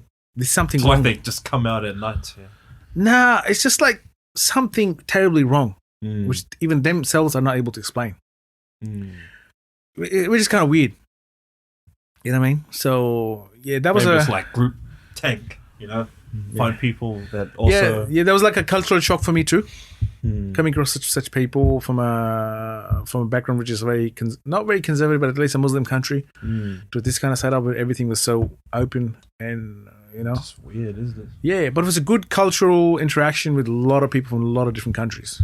Like we had workmates from Germany, Ireland, and Korea, and Oh, that's kind of cool, yeah. yeah, like bit of an interaction, bit of an getting to know each other kind of thing. Yeah. So it's good. Learning about their cultures. Yeah. But you know what, like, like the way they say in English, like grass is not always greener at the other end. So yeah, I learned it the hard way. Yeah, it can be green, it can get greener, but you have to wait.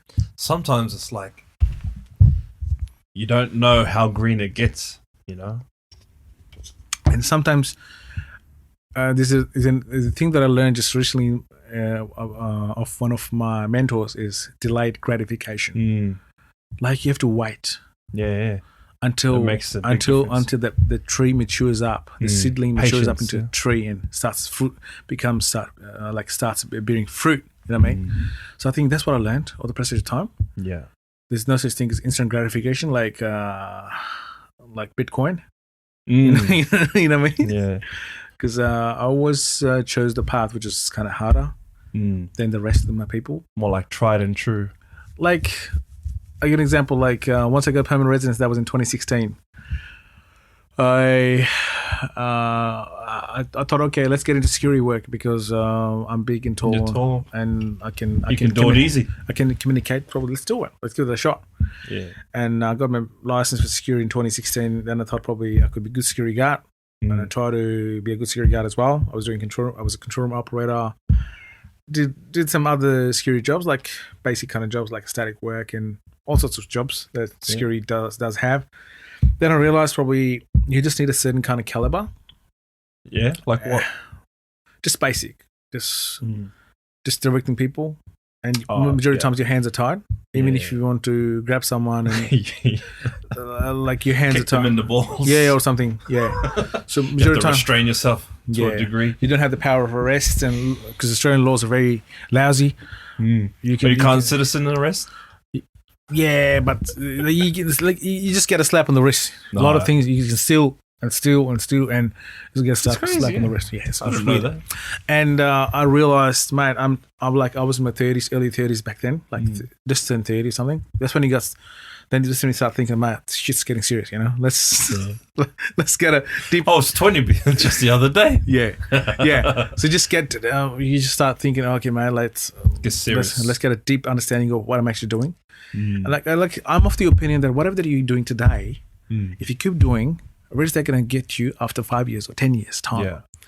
And I wonder if the security work that I was doing, regardless of how good of a guard I was, I was like, man, where do I look myself? Where do I see myself? Where am I heading? Yeah. And I was literally heading nowhere. Because I'm a security guards in the late 40s, 50s, mid 50s. And you're surrounded by these guys. Yeah, and their bodies are pretty much fucked. Like, the bones have given up on them. Yeah, but they're standing too long. In the game so long, they're probably experienced. Yeah, the joints are done. Yeah. And probably rely on the speech. And they're very replaceable, bro. Like the worst thing I noticed, you're very replaceable. You're a very good guard, and someone made a stupid complaint about you. You're gone. You're gone. Because there's so many guys available. Yeah, and numbers. There's so many average kind of jobs available. They don't pay you much, like 28 something an hour during the weekdays. Not very exciting money, to be honest. Yeah. And I feel like, man, you're just a number. You know, and you're very replaceable. That's the worst. So once you realize it too. So think that word replacement or replaceable, that haunted me the most. Yeah. Like I think, mate, if I'm working for someone, you know, man, the day you're gone, he has to think twice before sacking me. Yeah. And that was not the case with security work. I was like, man, it's not my thing. Yeah. I realized it like just in 2 years' time. By 2018, I realized, man, fuck, it's not my thing. Yeah. And then I started researching about, because there was a dude, he's a Pakistani dude, and I knew him through a friend who was his brother, and I googled his profile. He used to work for Ray White South Bank, and his profile looked very attractive online. I was like, goodness me, man, it looks like he's doing well. Looks like he's doing well. Surround yourself with like-minded people. Yeah. Then what actually happened? Like, you know, in the meantime, I was also driving Uber. You know Uber? Yeah. Oh yeah. So back Uber, then though, yeah. Yeah. I also drove Uber for like 2-3 years. But my temperament also helped, sort of got into the way of dealing with the clients and with the customer. Oh, really? The customer. Yeah, man. Yeah. I couldn't take shit, seriously. Like I know so many people that do it just spare time too. Like I believe you in the law of reciprocity. I don't believe in bending over. You know what I mean? You give me respect, mate. I can multiply with 10 and get it back to you. Yeah. Being a driver doesn't mean you treat me like shit. Yeah, and that's why they have the system. And you for a 5-star, for your 5 stars, I'm not gonna bend over. And that's what a lot of these bastards used to do. Yeah, some of them. Well, they get rated too. So yeah, regardless of how bad I rate them, or I started rating them bad afterwards. When I realized, man, they say thank you and they goodbye to you, and after that they rate you bad. Oh, yeah, I don't like that. That's how hypocrite these people were. So that was another insight into the Australian culture. You know what I mean? Which is being nice to your face and talk behind you. This is something I never did in my life. You know what I mean? I still don't understand it. Man, like you don't like me, talk to my face. Yeah. Like you're a shit person, I don't like you. Or if you don't like something, don't say I don't like you because you're black and you're this and that. Be honest about it. Just like Bogans. I like Bogans. Straight up. At least they're honest, mate. I don't like you because you're fucking black cunt. You know what I mean? At least you know. Yeah. Like, oh, let me work on that. Yeah. Let me work on this blackness. Yeah, because before then, sorry, I missed that. From 2012 until 2015, I was also a cleaner in Toorak.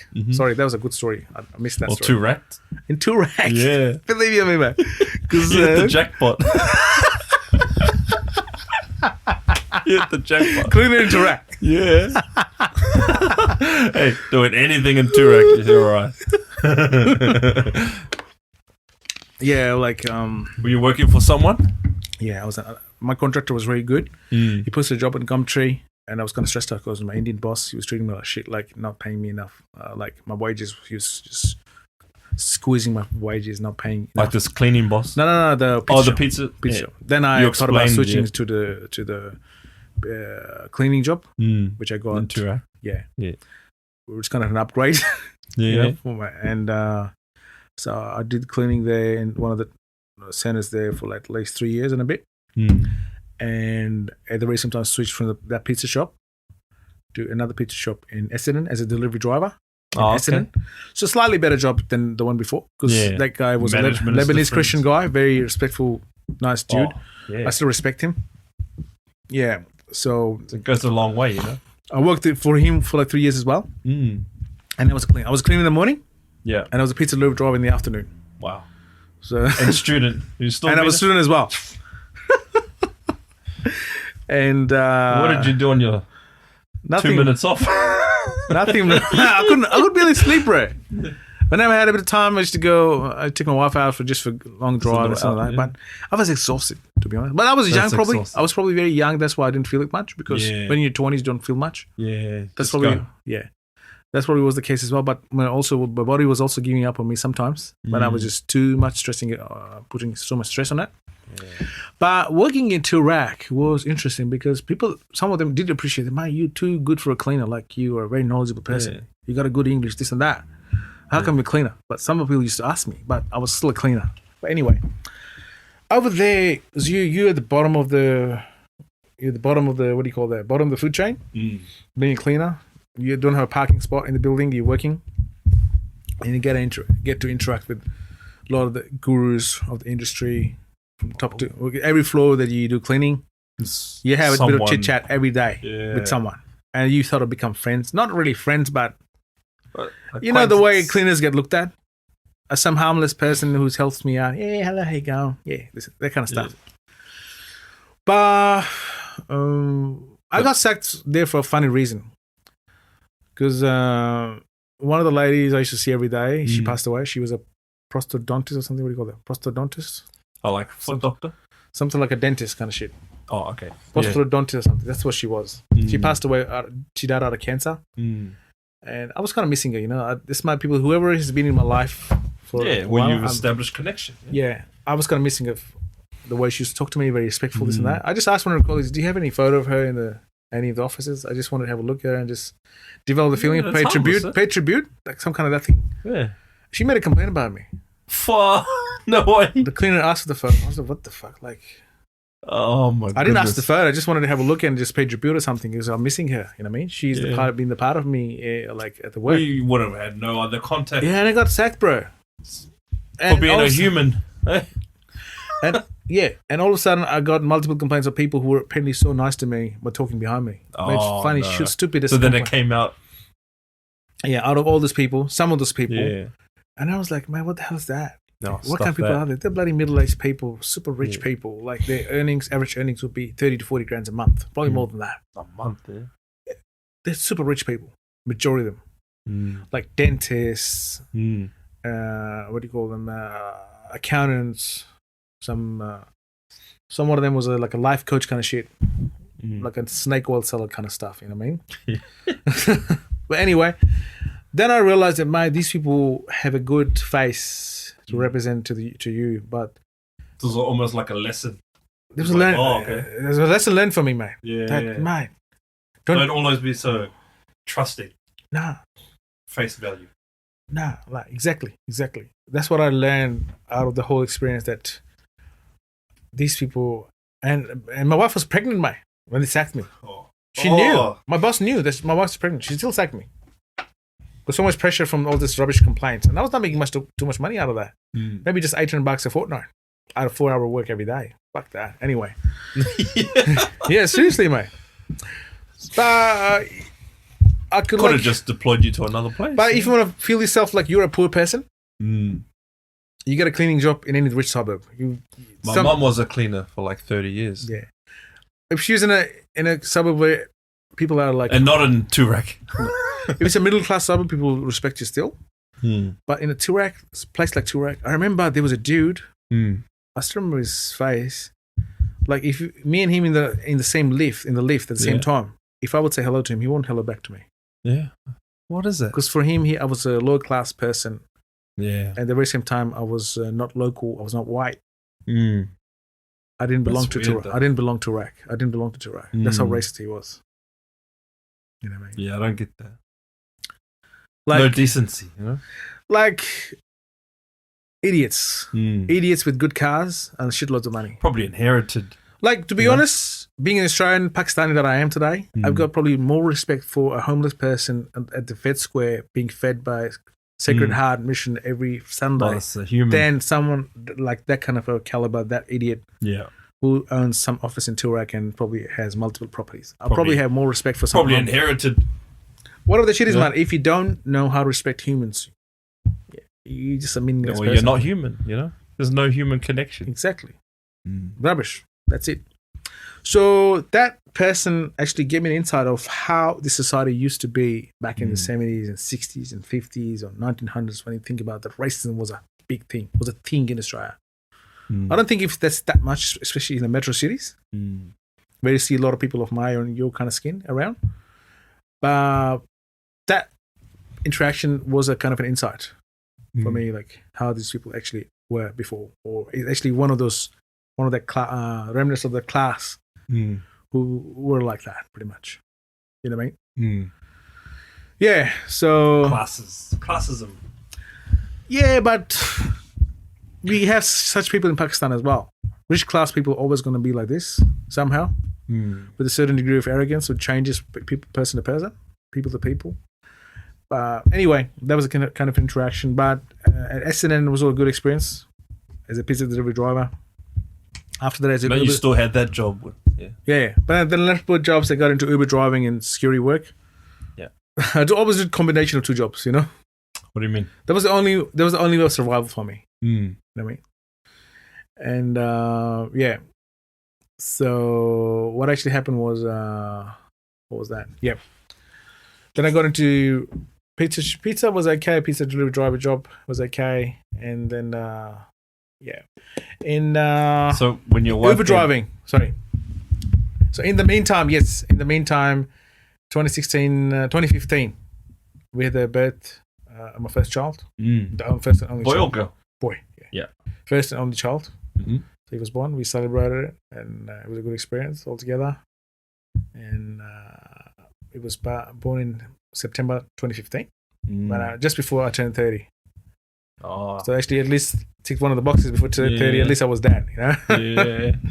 So after a few months of his birth, we got permanent residence to Australia. That was also a good experience. 2016, yeah. Yeah, but in the meantime, my father-in-law passed away in February. We took a lot of a toll on our family, like especially the mental health of my wife, pretty much. Yeah. Because she was not able to make it to the funeral. Oh. She was very, very connected with him. Where's her side from? She's also Punjab. That's Punjab, Pakistan side. Yeah. So yeah. That would have taken a toll on her. She's not being able to go. Yeah. And also, what also happened next year, 2016, Feb, after his first birthday, when he was 14 months old, we got told that he's got autism. He's on AST. And a certain spectrum. He's on spectrum, yeah. And he's a non-verbal as well. Yeah. So, which is also another shock. That's hard. Jeez. It's like a car is running on the smooth track and all of a sudden there's a shake. And one of the wheels gone, you know. So that took a serious toll. Yeah. On our marriage and a lot of things that I will discuss probably in some other day. Yeah, for sure. Yeah. So that was. I thought the other one was big. There's another shocker, bro. Yeah. On top of every other thing that happened in the past. Life, you know. Maybe he recovered. We're trying to work on his condition. We're trying to because we don't believe in the conventional stuff that gets told. But they don't know. They don't know a lot. Yeah, we believe that we can still fight and we can make it work and get him to bring it to normal life as much as possible. Yeah, which we surely believe in. I believe that. That's a bit of a challenge we're facing on the side. It's going to take time, you know. Yeah. But sorry. In the meantime, I was an Uber driver and a security guard. And in Uber, the best thing I learned was learning people. Mm. People from any part of the world would jump into my car, Just connect. we'll have a chat with them about the Know culture. how to connect straight away. Yeah, culture, language, what kind of background they come from. And because you're learning, asking questions. Yeah. I wasn't building the bank. Getting into talking and learning about people. Culture, language, this and that. Even Chinese, some Chinese person will sit next to me. I learn a bit of Chinese through YouTube. I'll just practice all that with him. Yeah. So that's how I practice a bit of Chinese. And then your interaction with that one person. Yeah. You can use that knowledge and pass it to others. And use it at the pitch for the next one. Yeah. And it just keeps building. That's how I become a people's person. You're just building, you know? Yeah, exactly. Yeah. So, and for some reason, I had an inherent ability to imitate the accents really well. Oh, yeah? Like in Islanders, there's a name called Fui. Is it Fui? Yeah. Yeah. Fui. Fufu. Fui. No, his name was Fui, I remember. So the way I said it, he said, "Oh, mate, you sound legit."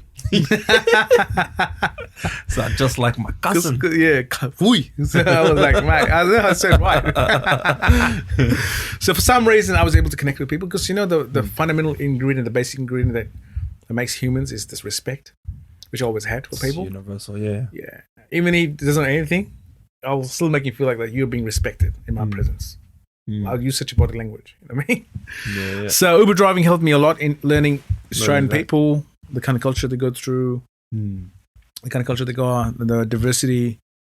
And just getting really connected with culture. Yeah. Imagine there's a dude who is 65 years old or 70 years old or 55 years old lady who's a HR manager in some XYZ. And she's passing you all the knowledge you learn from her experience. That means you're getting that experience without actually experiencing that experience. You're just like indirectly grabbing it. 20-minute convo. Yeah. You're getting the so you basically 60 years worth of... Yeah. So stashing up all her experience in you. So when you're talking to someone else... You've got that with you. Yeah. Other person won't feel like that it's yours or someone else's experience. It comes out as it's your own, but it's not yours. It's not yours. You get it's a point? Like second-hand learning. Yeah. That's what sellers do all the time. You get some knowledge off you and pass it to the others, make others feel like it's their own, but it's someone else's. Yeah. You just borrowed it and pass it. That's how it's all. That's with everything. But we do it a lot because we get to interact with a lot of people every day. So for us, it's probably a lot easier because we're doing it every second day. You just pick up on the cues. Yeah. So yeah, I was telling you about one of the Pakistani dudes who was a very, very good, successful agent in Ray White South Bank. And then I realized... And you just set up a meet? Then I realized, okay, if I want to be in sales... You need to ask him questions. No. This is something I want to be eventually. You know? Yeah. That sort of path, yeah? Yeah. So... So what did you think? So what actually happened was, ever since in 2018, I started interacting with the people around my Facebook. Like attracting. I try to connect with people on Facebook, random people who were in the real estate somehow. Started following them. And just adopt. And adapt. Yeah. Let's say if you want to know, there's a gold mine with actually gold in Ballarat or somewhere in northern Victoria or western Victoria. Yes, you know somehow, but you have to go dig deeper and get to the actual spot where it actually exists. It's going to be not that simple. So that's how I take real estate for me. Like I wanted to sell premium properties in the CBD. Then I realized, no, man, you got to go through all the hard yards to get to that point so that people can hire you and think you are qualified enough. So that you can gain experience. So you have to start at some point. Yeah, like learn grassroots. Like you start selling Corollas after having certain experience, probably then you can sell BMW. Then you can sell Bentley, probably. Yeah. You get a point? Yeah. It's just like fundamentals, really. Yeah, so I think sometimes we expect too much of ourselves. But we have to bring ourselves down to get something bigger. It's almost like master the basics first. Yeah. And also at the very same time, if you're not a white person in Australia, if your name is not John Smith, then be prepared that you got to work twice as hard or maybe 10 times as hard. That's a reality, yeah. Yeah, to get to that level, which John Smith has been able to achieve just because he's white and he was raised here and he had a good schooling. He was probably raised in Baldwin or Geelong Grammar School. He had a schooling in, or just schooling somewhere in Essendon Grammar School. He was already got connections to the industry. One of his uncles is a big guru he got him in just because he has a connection and you don't have a connection. So do that organically. It's going to be a lot tougher deal, a lot bigger deal. Not going to be that simple, straight path. Yeah, that's what I learned. Unless it's based on reputation and word of mouth. Yeah, but how can I get there, bro? I mean, hard yakka. Imagine like someone like me, let's say me or you, and I want to be a real estate agent in Toorak. And the price and average property is selling is worth 2.6, 2.3, 2.9 mil, 3 mil, 3.5 mil. Why would they hire me? Yeah, they've got so many other local white dudes who are and they know their fathers, they know their entire family. Why would they hire them? I'm gonna give them reasons over you. Yep. You have to be probably the best out of the best. Something like a Nick Kyrgios kind of a skill set to wipe them all away and serving aces, you know. Yeah, you have to be the best out of the best. Otherwise, you're not going to make it. Yeah, this is the reason why, like, you live in the west, you know. Well, sorry, you live in the north, sorry. But majority of the northern bits, like the outskirts and also the western pockets, you'll find a lot of people from who are immigrant agents. But as you go deeper, closer to the city, you won't find many immigrant agents because the acceptability harder to break in. Yeah, very hard, but not impossible for someone like me because I'm very committed. I feel You'll like get there. Hopefully, if you're not already there. Yeah, I don't know. I think at least got a target there. I got a target. It's just like if you don't have money and you get told that you can't even dream of having an LV bag or something, LV or multi-million-dollar penthouse in Hermes, Queens Road, South Bank or somewhere. So I think if you should at least dream, and in order to get to that dream, what takes you to that dream? You have to have a plan. Just like getting into the upper or lower house, there has to be a certain strategy to get there. What's your plan? Wow. The plan is just have a good network. Yeah. A good, effective network. And I believe, and I come across a lot of good people, local dudes. There's a fair chunk of Aussie people who really want to help you. You know what I mean? Regardless of where you come from. All what they expect from you is competency and a bit of respect.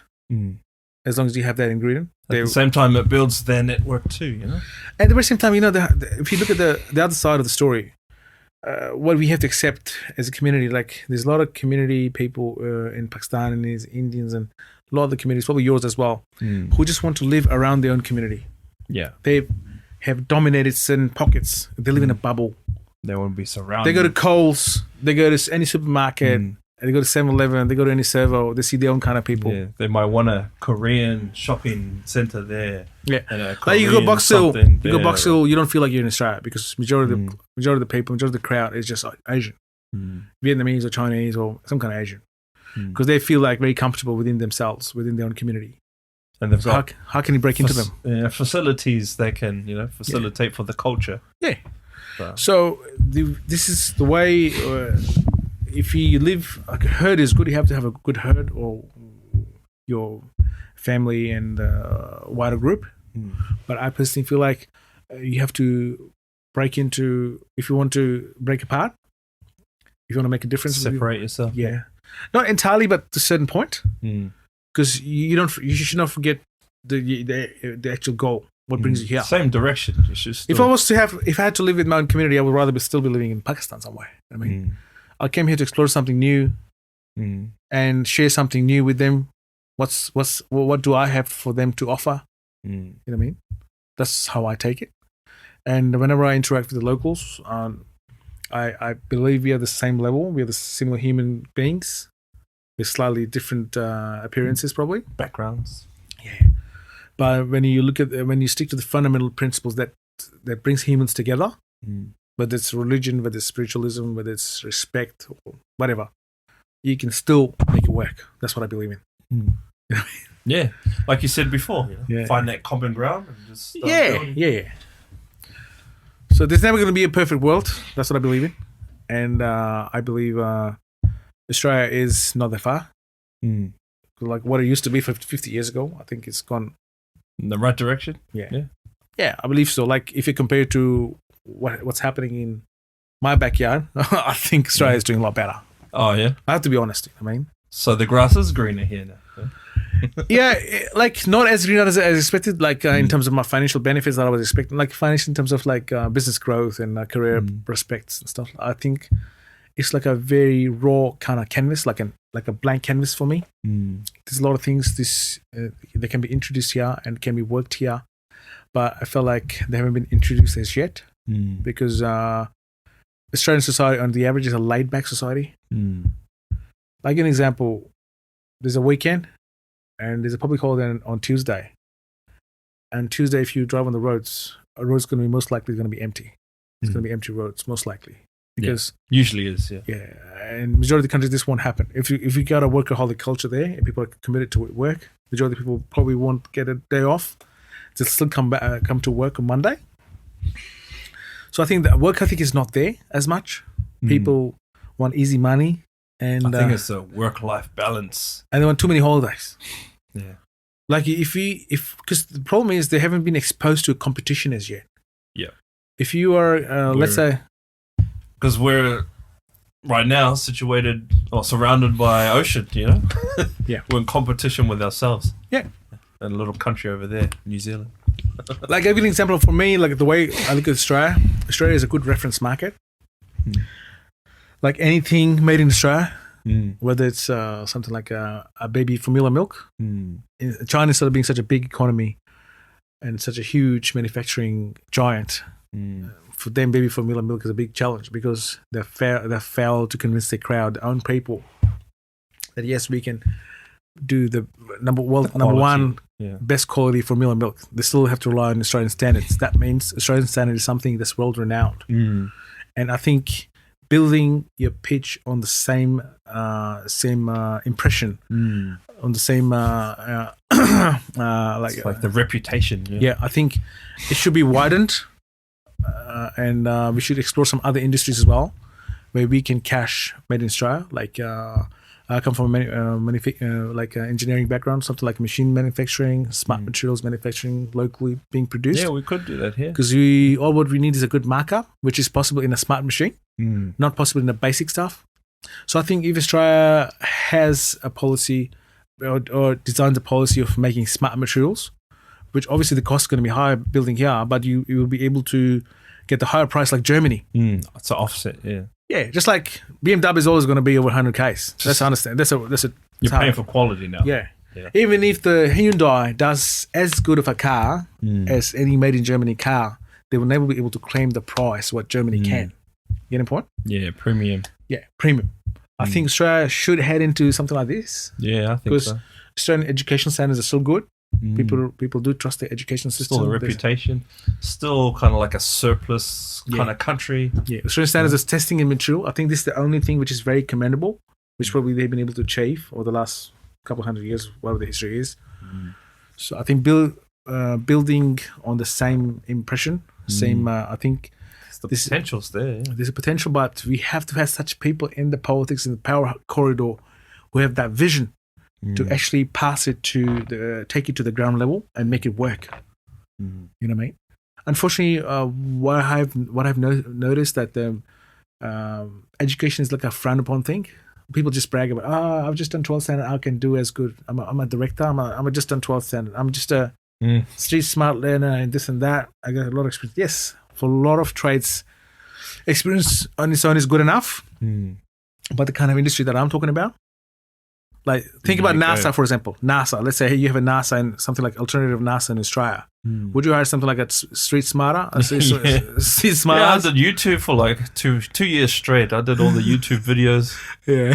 I'm good. So you need those people here. Yeah. And you have a lot of like hundreds of graduates, graduating every year from Australian unis. So I think we can create an opportunity for them if we have such an infrastructure in place. It's like any country, really. Like Germany. Well, like you said, we do have a good position in the world market. You know, like we do have. We've been able to convince convince the world that yes, Australian meat is the best. Australian formula milk is the best. But meat and milk, we've been selling for thousands of centuries. All the humans in the past have also been selling the meat, vegetables, and you know, there's no creativity in that. Yeah. There's no creativity in that, mate. You know what I mean? Yes, baby formula milk gets to a certain point, but I think we should be selling much more smarter materials where we can get the good value out of. Well, we've got good the markup, prestige, good money. You know, reputation. Might as well expand it to other industries. Yeah, you're right. So this is my understanding. Like our weakness is we don't have many people. You know what I mean? We only have 250 million people, 260 in total. Yeah. Here. Yeah. Like 20? 25. Sorry, my bad. Wait. Sorry, 25 Smaller than your small town in Pakistan. I think it's as the population of Australia is as big as Mumbai, probably lesser than Mumbai. Mumbai is 30 million people. We are 26 million. As a whole country with 26. Whole country. Mumbai is 30. Can probably you just the Karachi is small part of Karachi is also 30 million. Mm. So this is how small we are as people, number of people. And but we can make a big difference. I think personally, what really needs to change is the mentality. So how do you change the mentality? And this is where people argue and debate over systems, you know, socialism, capitalism, you know, which is the best system. And I don't know any perfect system, but so far the principles of capitalism, I think, is the best thing that would thrive in that sort of environment, because it's basically like a win-win system. I think capitalism is good for Australia. Yeah. Because like whatever the US is doing, if you do the same thing. Yeah, but they're going away from it. This is why in my opinion, this is why they're kind of crumbling as an empire, you know? It's because they're moving away from it. They're involved themselves into unnecessary wars. A lot of wars and wars, Yeah, and those wars were just useless. They just... And the debt, you know, funding... Yeah, they just lost the plan. Yeah. Probably they never had one. The only plan was to make money, create some more... they had a plan. It's their constitution, yeah. But they just didn't stick to it. Kill more people and create more war machines. You know, like, I'll give you an example. You sell a Mercedes-Benz, whatever, 150, 200 Ks, whatever that is, and compare that with any fighter jet, which is a massive killing machine. Gets sold for $1.5, $2 billion. Where's the markup? Obviously the jet. You know what I mean? Slightly hard work. But where's the demand coming from? You know? From the trouble. From the trouble wherever you have created the trouble. Like India, Pakistan, like Vietnam, anyway. Like South China Sea conflict. You know what I mean? So, yeah, there's a market. It's almost like hidden, like, you know, market leaders in hidden industries that are kind of pushing the agenda. Yeah, 100%. Obviously. They got the stakes involved, for sure. The thing is this, there's no genuine people upstairs. There's not many genuine people upstairs. They got the personal agenda somewhere. That's the problem. Yeah. And whoever starts to get there, mate, he gets disappeared. Like, look at Donald Trump. He's nowhere to be seen. Yeah. He was saying some bullshit stuff as well, but a lot of stuff he's saying was right. Look at JFK. What happened to JFK? Back in the 70s, probably 70s, he was killed. 70s or 60s? 60s, I think. 67, 69. Like, I come from a security background, and I've shot like 30 rounds in the shooting range in Dandenong South somewhere. Yeah. Never got a license, but I know how to shoot. And that's a setup. Moose, mate, hitting a moving target too, is the hardest thing to do. Being a sniper or whatever that you are. And the right on the technology they had in 1960s, mate. Back then. Like, we're talking about 50 years ago, more than 50 years ago. That's how precise the technology was. He was able to shoot him a moving target. Yeah, but maybe it wasn't necessarily the technologies, it was more of the precision. Yeah, precision, skill, the drama, the way it was set up. It didn't just happen. It was planned. Yeah, because he chose not to be a slave, and he paid the price. So this is why I'm saying, if you want to go upstairs, it's not going to be a straight path. What is it? There's not going to be any. There's not going to be a simple stairwell. It's like dots you connect, dots you create, and you connect. Simple as that. You know what I mean? What would be the path to change it all? Jeez. It's to be a smart path. Very smart. Very smart. You have to know people. Simple as that. Not the people. Let's say I give an example. You know how much money Messi makes a week? A week? Ooh. It's a very popular question. People, I think, I got told a few years ago that he makes like 900Ks or probably a million a week. Yeah, probably a week, something like that. A week. But the way I put it in, the way I look Probably at it. more. Right? Yeah, whatever. Yeah, Regardless. anyway. Well, the way I look at it, must be someone, some entity, some organization who can afford to pay him that much money. Yeah. Why are they paying him that much money? What makes them? They must have. What justifies it? Yeah. Yeah. Oh, not justifies, but No one puts the money on a dead horse. Yeah. Hmm. There must be something. He must be getting something out of it. So I'd rather focus on that person. Well, he does draw the crowds, you know. I know, but the one who's putting money on him, you know, how is he able to make that much money so that for him 900K is just a fraction out of the total wealth that he's been able to amass? That's the question. You know what I mean?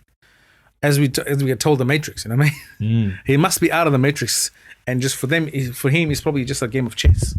Oh yeah. And Messi is just one of those. One of those little. Not even Messi. What do you call that? The whole sport is a pawn. Yeah, it's a pawn. That's the it. whole sport. But the thing is our crowd wants to be a pawn, rather than someone who is actually handling all the pawns. You know what I mean? So I think that it's all about the mindset. Like our human bodies are not designed to play sport, to be very honest. Like, and not to grind yourself bloody in the gym for 5 to 6 hours a day. You know, your bodies are designed for just do 40 minutes or an hour a day. That's it, the max. But the kind of perfection we're trying to achieve, it's not achievable. Your body's eventually going to give up on you. You're going to have arthritis. You're going to have tennis elbow. You're going to have a lot of joint diseases. I know a lot of tennis players got a lot of diseases just because they overwork their muscles, overwork their joints. Tennis elbow. Just like you got a certain clock on your motor, on the car motor. You know what I mean? After certain Ks, you have to lubricate this and that. Similar kind of clock. Body. Yeah, your knee joints and all joints are pretty much the same. Overworking them is not going to get you anywhere. We'll probably get to a point where they'll make some artificial, you know, parts. They're already kind of doing that, but it'll be more on a commercial. What difference has he made to the world? Scale, yeah. What difference has he made to the world? Yes, it prolong the body. He gives probably he gives us some material to chat about. But what difference other than that he's made to the world? Oh, who the person? Any of the players. Oh, the players. Yeah. Oh, okay, the players. It's more entertainment, man. Yeah, it's just entertainment. It's just a coffee table chat or a pub chat. That's it. Yeah. Nothing that's actually making any difference to the world. Because for me, escapism. For me, sports is an illusion. We've been indoctrinated to chase all those players. Be distracted, almost, so they can do their ball game. So they can do the game.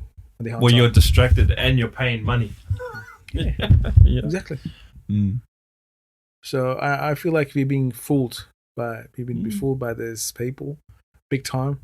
We're not realizing what's happening to that. What's been happening to us. In another like point of view, it's an exchange. You are giving attention and money, but there is like some form of pleasure that a lot of people get out of it. You know. Yes, I understand. It's kind of a relief and this and that, a bit of a good distraction, bit of a relief, whatever you call that. I don't know about good distraction. But that should not be the only objective or this one of the supreme objectives of, I'm a premium member. Humanity. I'm a premium member of this group, of this club. You know what I mean? For some reason, we lost our path as a human. We lost our path somewhere and like we got too distracted. Like our life cause. Yeah. Exactly. No, I haven't asked you too much about your religion. This is a good point. It's a good time to bring it up now. I'm Muslim, bro. Muslim. Yeah. Muslim, but I follow... See, I'm uneducated. And religion-wise? And everything.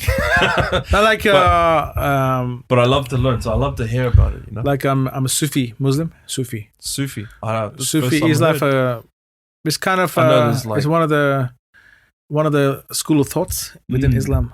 I thought there was only two. Sunni and Shia. They are. Yeah, we kind of Sunni, but our own little. But take it that way. Also, like we're not hardliners. What's that? Like for some of the Muslims, a lot of things are black and white, and we believe we rather live in the grey and let people live in the grey, and more giving like them with the times, and giving them an opportunity to achieve the perfection. And we believe no one is perfect.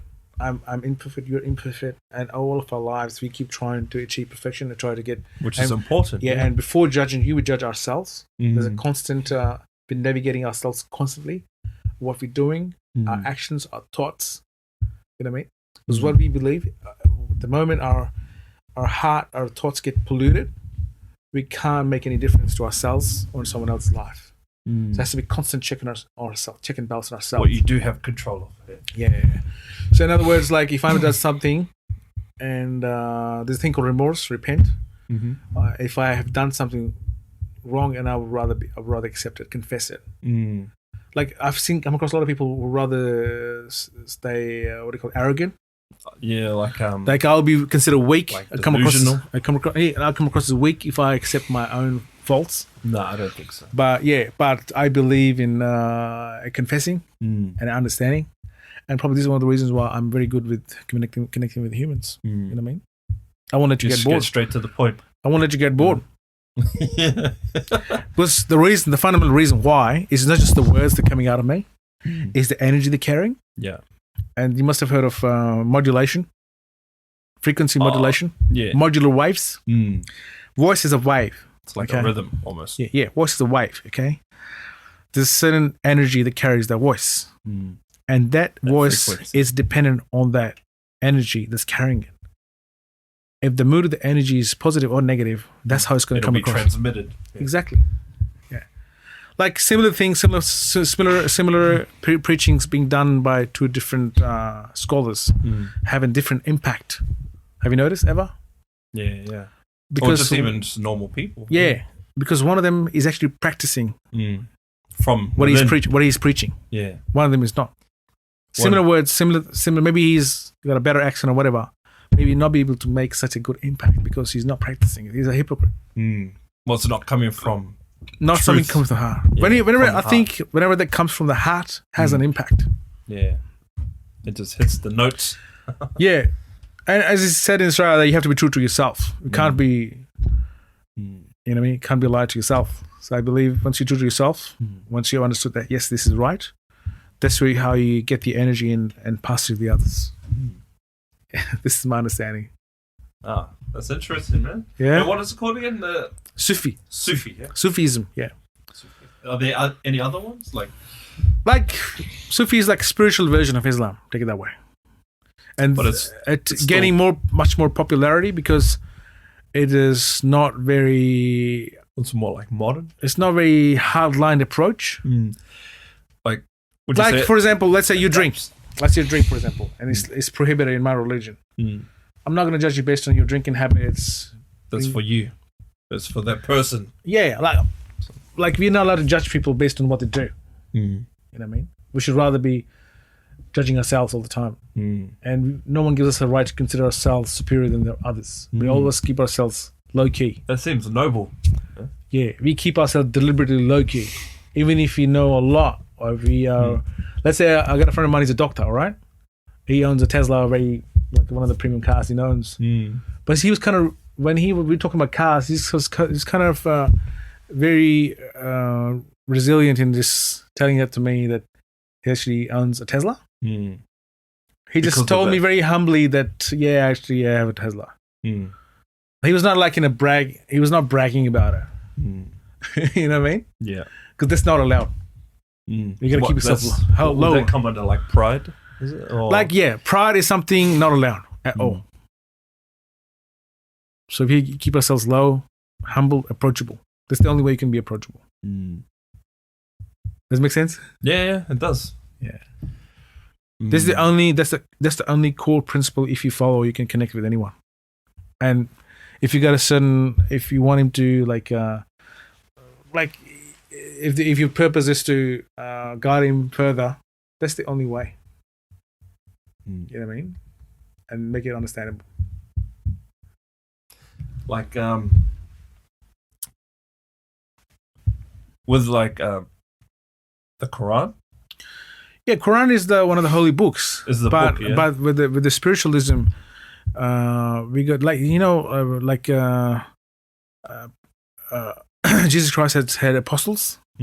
So Prophet Muhammad has certain companions as well. So we sort of connect ourselves, our hearts, with their heart, and his heart is kind of gets all the energy from the Prophet Muhammad's heart, and he's also connected with God. So that's how the energy cascades through from the God or Allah all the way to us. This is how we live, and we sort of chant and recite, chant the holy word in our heart, like constantly on repeat and certain times of the day.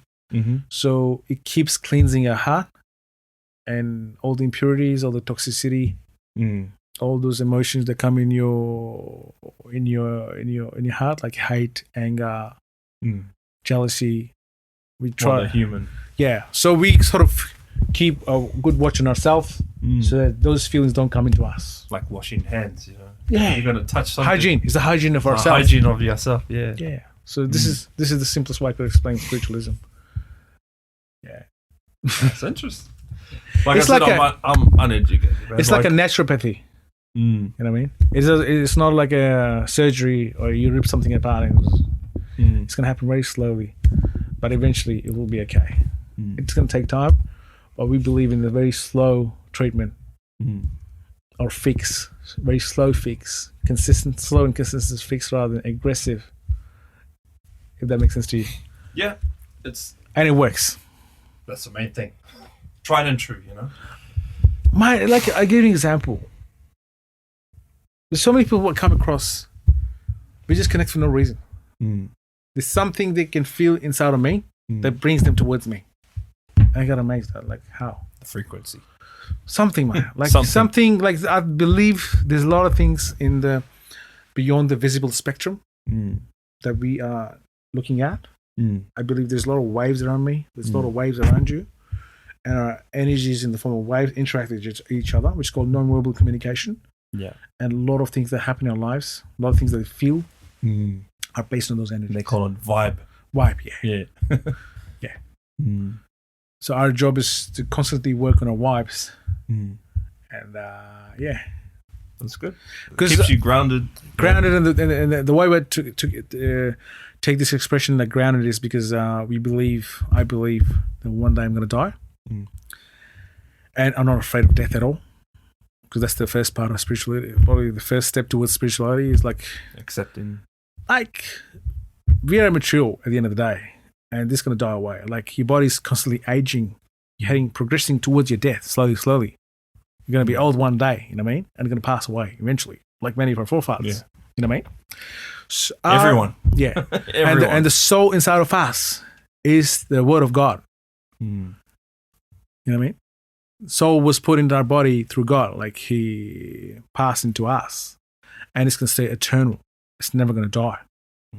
So for me, life is a moment. Life is a span in an eternal space. We belong to eternity, and that's where we belong. That's where we're going to return. But life is just a very, it's a very minute, fraction of a span. Yeah, in that moment of eternity. Yeah. So this is why. This is why spiritual people, all the spiritualist people, they're very devout. They're not money hungry. They just earn enough to make enough for the survival, and give the rest away to the people. Well, what matters more, when you're on a higher, kind of spiritual plane, material things, it's nothing. Nothing, bro. Nothing. There's a dude. His name is Zed. One of the very, very good flashy agents I know. He's also from Afghanistan and lived in Pakistan for 10 years. I met him once. He's one of the one of the dudes I looked forward to. He made good money. Yeah. And once he was asked that, "Matt, you got Lamborghini, Bugatti, whatever shit. Yeah. Why? Are you a materialistic person?" He said, "Nah." He said, "For me, they're just toys or whatever. They don't really matter for me. But there's certain people in the crowd who only want to deal with the successful people. They only, so it's like a means of a tool. They'll only say, if I have to get to you, let's say you're in the space somewhere. I need to get a space shuttle to get to you. So to approach those people, you have to have that tag with you or a certain kind of brand on you. Otherwise, they're not going to connect with you. It's like if you had a bottle of like really smelly fish and you attract flies. Yeah. The Lamborghini and there's the substance in the bottle attracted the flies. Exactly. All you want is the flies. He knows what kind of people he's dealing with, but that's not his job to educate them about the spiritualism, whatever that is. He's not down, he's not going in there and absorbing it himself and, taking it in. As long as this tool is getting him business. Which he knows. Yeah. He knows it's a toy. I think that's maybe not even a toy for him. Yeah. For me, that was a paradigm shift, to be honest, about him. Like, I already knew that he's a good person. I met him once in person. But I could tell that, yes, this is the right way to approach it. This is the right way to look at it. There's nothing wrong with getting expensive cars, whatever that is. But what's your intent behind it? Yeah. What's the purpose? A lot of people look good, think to feed show off and to feed you arrogance, to make beautiful chicks or Instagram models, or actually doing some real deal. You know what I mean? That makes a lot of sense. Yeah. So how long have you been in real estate? It's my third year. Third year? Yeah. It's been hard yards, bro. Believe you me. And so another story, bro. Like 2020 I started. Feb. Oh, jeez. How long has it been, by the way? Fuck, 3 years. 2 hours? 2 hours. Just goes like that, huh? See that? I told you, mate. I told you. I know. I've done a few of these. You're going to get delved into it. I love it, bro. I love it. We're only just started. Yeah, we just started, bro. So 2020 I started, February. The worst time. Yeah. And the month after, February. Bloody COVID. Yeah. Like, what the hell, man? I've just started. I was about to get one listing. I was on Laylaw. And my dreams are shattered, bro. The first one, too. And my dreams got shattered, bro. Straight away, bro. Fucking hell. Something unheard of. COVID out of the blue. It's a brand new agent like me. Yeah. We've got a lot of dreams of just stepping into the industry. And I was like, what the fuck? What's going on, mate? You know what I mean? And I got back into the... Unheard of. Yeah. And I got back into security work. I was like, what the hell, mate? There's nothing there. And... But what actually happened was... I believe in persevering. So the moment things got eased off a bit, I tried a bit of internships, a couple of local agencies. You didn't give up. Nah. Yeah. That's the only thing. That's the probably only good thing I have. Persistence. Yeah. Yeah. I'm kind of a. That gets you through anything. Persistence. I'm like the ugly Perseverance. dude. I'm just like ugly dude. You find in a local pub that how come he's hanging around with that shit? Yeah. How come he's hanging around with this fucking beautiful chick? With that one? Because you didn't give up. You understand that now? Yeah. That's what happens, bro. He asked. He asked everyone. Never forget that too. It's gonna take you places. It was a perseverer. You know what I mean? So I think that's how I am pretty much. And also, COVID started easing up a little bit. Yeah, and I got back to security work. Because security was considered essential. Yeah, I was still able to work outside my work. So many big question marks, and you would have had a young son. Yeah, so you would have thought, people buying up toilet paper. And I was like, I'm not the kind of person who would like. No, it's survival. No, it would be like just sit on dole money. That government is paying me. I just go buy the groceries and just chill there and watch the bloody Netflix for the rest of the day. Fuck, I don't want that. No. You know what I mean? Like, I want to stay active. I wanted to stay active. I wanted to stay engaged because my brain. I think I got a certain kind of ADHD as well. I feel like ADHD. Yeah, it's not a bad thing. I think it's a blessing in disguise for me. Yeah. The problem with us is the way it's exemplified is like it's like having a Ferrari engine and having the brake pads or whatever that is in like a 40 K zone, like a Corolla. Toyota Corolla, brake pads, and the motor of a Ferrari. So that means you have to stop yourself, and the only way you have to consume energy is just through keep yourself engaged. Read something, watch something. Keep it going. Yeah, otherwise your energy will gonna kill you. That's how energy begets. Deteriorates. Like when I'm listening to someone, I'm even listening to those things which other people can't. And I can tell, okay, that's where he's from. His accent just shook a little bit from there. He must be from there. That's that hyper focus on my detail. Believe you me, like in my Uber driving experience, I used to drop off a lot of couples, and once I drove a couple, the dude was a Pom, Yeah. and the lady was an Aussie apparently. But a few things she said, they were like a very Pommy accent. I was like, yeah, slowly grabbing his accent. Do you know that? That's what I was thinking. Yeah. You know? Yeah, I was thinking the same. Yeah. So I could tell Straight away. Yeah, and sometimes I can tell like he's been Australia. He came to Australia when he was probably 7 or 8. That's why he's got a bit of an accent. So sometimes I can just go very minor details, and sometimes they're very helpful, and just getting into the further detail and dealing with that person accordingly. Like he wants to hear what he wants to hear. You know what I mean? Yeah. So I was talking about COVID. Yep. So COVID started to ease off a little bit? Yeah. And I got it. The same friend of mine who was working with some premium agency in the city, South Bank. Wow, okay. He said, okay, we got some opportunity available, like an internship or something. You can sell some house and land packages. So we can train you a little bit. Just spend here a couple of hours, make some calls, and make your way out. See how you go. I said, okay, better than nothing. Yeah. At least get a feeling of, better than being a cleaner in a fucking two-rack building. Better to be an internee in a premium suburb like South Bank. Yeah. So for me, that was an honor. South Bank too. Yeah, that's good. Yeah, I like, I like South Bank. Yeah. So that agency. How'd you go on there?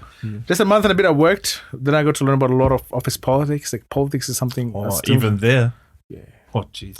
Like you talk something else, it gets interpreted as something else, and so within the the thing that I hated the most in Australia or wherever, when people bring the family to work. Oh, so the agency, when the agency had the daughter, his son, and even his wife working at the office with the dude. Oh, really? And I'm pretty sure all working on the same project. Like an agency, some of them were administration. Like the lady who does nothing, who doesn't know anything, they make him an admin. What admin does, tells people off, talks shit, and bitches about that one, bitches about that person. That's what they do. I'm not generalizing, but that's what most of the ladies do. The ones who are admin support, that, yeah. Yeah. He was talking there. He hit on me. Gossip. He harassed me. This and that. Even you didn't. It comes across as harassment. Bullshit. Anyway, So yeah, I worked there a bit. Then I realized I don't want to work in family business. Fuck that, no way. But you got the little bit of experience there. I get a bit of a gist, like a bit of an idea, like okay, how the premium market is, what kind of clients you're dealing with, how picky they are. They got money's not an issue. They just want this. I want this. I want an apartment in Ivanhoe over there. It should not be close to school. It should not be close to this. It should be close. When you get money, you get picky. You get money, you get picky, yeah? Yeah. You know what I mean? So it starts in patterns. And I can deal with the snobs, you know what I mean? I'm really good at dealing with snobs. Give them what they want. Yeah, and some of them lost their job. I lost my job. Why are you asking me to buy properties? I'll give them hope. You know what I mean? I was kind of mentoring them like a psychologist. And I was like, my goodness, man. Like, probably I can do that as well. Yeah. So it was a good interaction. A majority of the crowd was obviously local and rich dudes from throughout Melbourne. Yeah. So I did that. Then after when COVID ended, then I got a job. They didn't hire me in eventually because the job that I was doing, converting dead leads into some hot leads. They outsourced that job. Oh, that particular job? Yeah. The job that I was doing before they had a full-time work available, but what they did was like they passed their jobs to some outsourcing agency.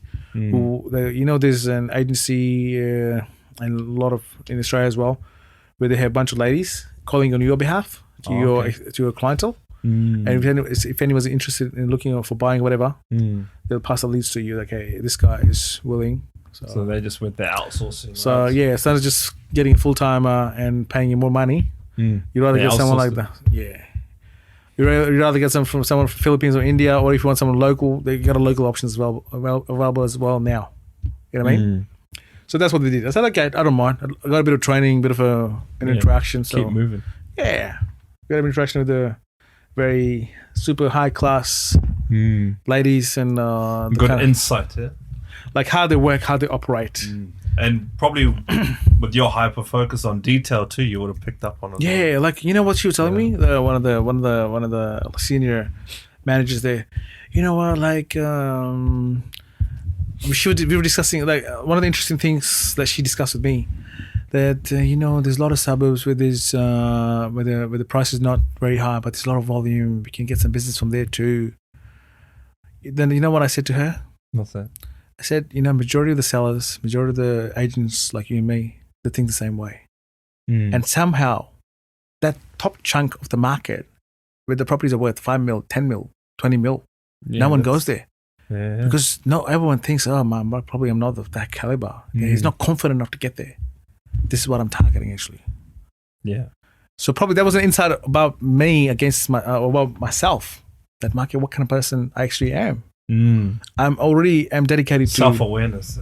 Yeah, like you already know.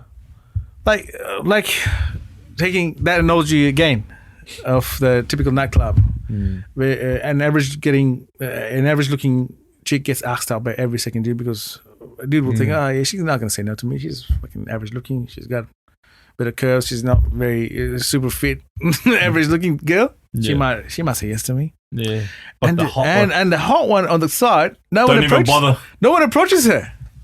And some black dude like Pseudo or whatever who's confident enough goes to her, and she's just happy. Can I buy a drink? I think so. The less attractive one's getting all the attention. So that means so this is how I look at the life, mate. You know what I mean? I think the same thing. Yeah. My crowd, my people are the same. They'll buy into whatever that thing that's doable, that's approachable, that's seeable. That's how they look at things, and that's how they get sucked into the similar stuff. But that chunk, I think, is fairly neglected, which is the premium. That's the opportunity. And no one is working himself to get to that point. Yeah. You know what I mean? You got to go for it. Yeah. So this is how I take it. I'm not saying I've got enough caliber to get there. You have, man. You reckon? I don't know. You do. I don't know. Do it. Yeah. But I believe I've got the conviction that I'm going to make it work one day. You know what I mean? Yeah. If I can do so many things which other people can't or haven't, probably I can do this too. I think you can do it. I'm going to help you. Thanks, bro. Because I study the luxury market too. So yeah, I'm interested, Premium market, luxury market. Premium market's not even real luxury, But the only difference which I've figured out between the normal market, like this market or the where I'm living, or Greenland is also kind of premium as well, turning out to be, is much more detail. Like each and every minor detail counts, whichever word that you're using in a conversation. Even the lingo, some of the lingos are not acceptable there. Yeah.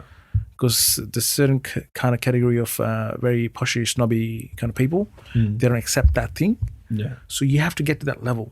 And once you get to the level, once you understand it, your racism, your race and color, skin, whatever that is, goes out of the window. Out of the window, yeah. What matters at the end is how professional you are. Yeah. Results and how focused you are. Like I was telling my mates the other day, my target in the next 6 months or year time is to get a PA. And PA has to be ABC. Australian-born Chinese girl. Because I know how focused they are. I know their work ethic. They take the least amount of smokers and their productivity is just skyrocketing. It's amazing. You should get AI instead. AI, to a certain point, yes, it's good, but AI, still you can't beat hands-on. AI doesn't have the soul. Yeah, and the hands-on I'm a soulful person, man. But still with the AI, you still need someone to actually press the button, Yeah, 100%. AI is going to be good, but you can't bring AI to sell everything. But you can use them as tools. Right now, they're really useful. It can be support. It can be good admin support. Yeah. Instead of having some admin support lady or person, you have the AI. When it comes to face-to-face or like hands-on interaction, you can't replace that. No way. Yeah. Well, not for a long time. So this is my theory, and I stick by it, that none of the AI, none of the technologies can replace a sales guy. There's always going to be demand for a good salesperson. I don't know about always, but definitely for a very long time. Always. Because this doesn't require any kind of... you need a verbal interaction, you need a people's interaction, you need a lot of trash talk. AI cannot do trash talk.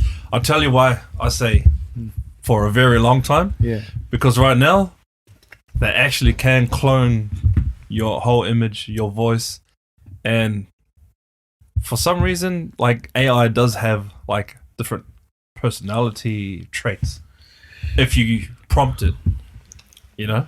So it's not genuine. You can tell. It will Have get there, you watched the movie Her? Her? No. Watch it. Mm. In that movie, there's an AI system, all right?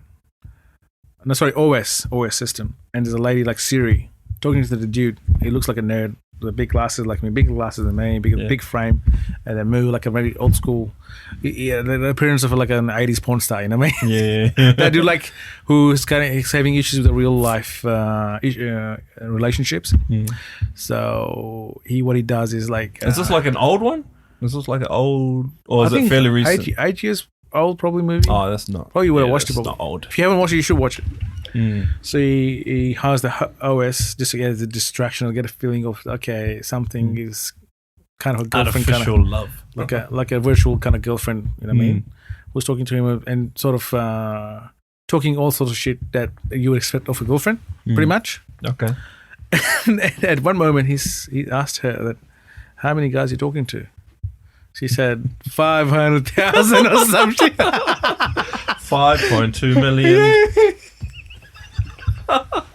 And that's where that got pissed off. Yeah. Because he was somehow feeling possessive about her. Mm. And she's in a relationship with half a million people. So that's what I felt, mate. That yes, this is something. Yeah, but see, that's like intimate relationship, love. What I'm talking about is like a personal assistant, you know? Yeah, I understand. But still, you know, like a lot of times when you're talking, like I got a lot of clients, maybe we do a lot of trash talk. We do biz talk only for 5 minutes, probably 3 minutes, not even that. I reckon AI will get there. The rest of the time we discuss what my son did, what my husband did. He's in this, he's that. I'm telling you, man, AI is probably going to figure it out. Yeah, but I don't think so. But not probably in, maybe not in our lifetime. AI has to outbeat me, but it can't, no way. Oh, you probably won't be around. It'll take a long time, though. See how we go, man. But I think we are...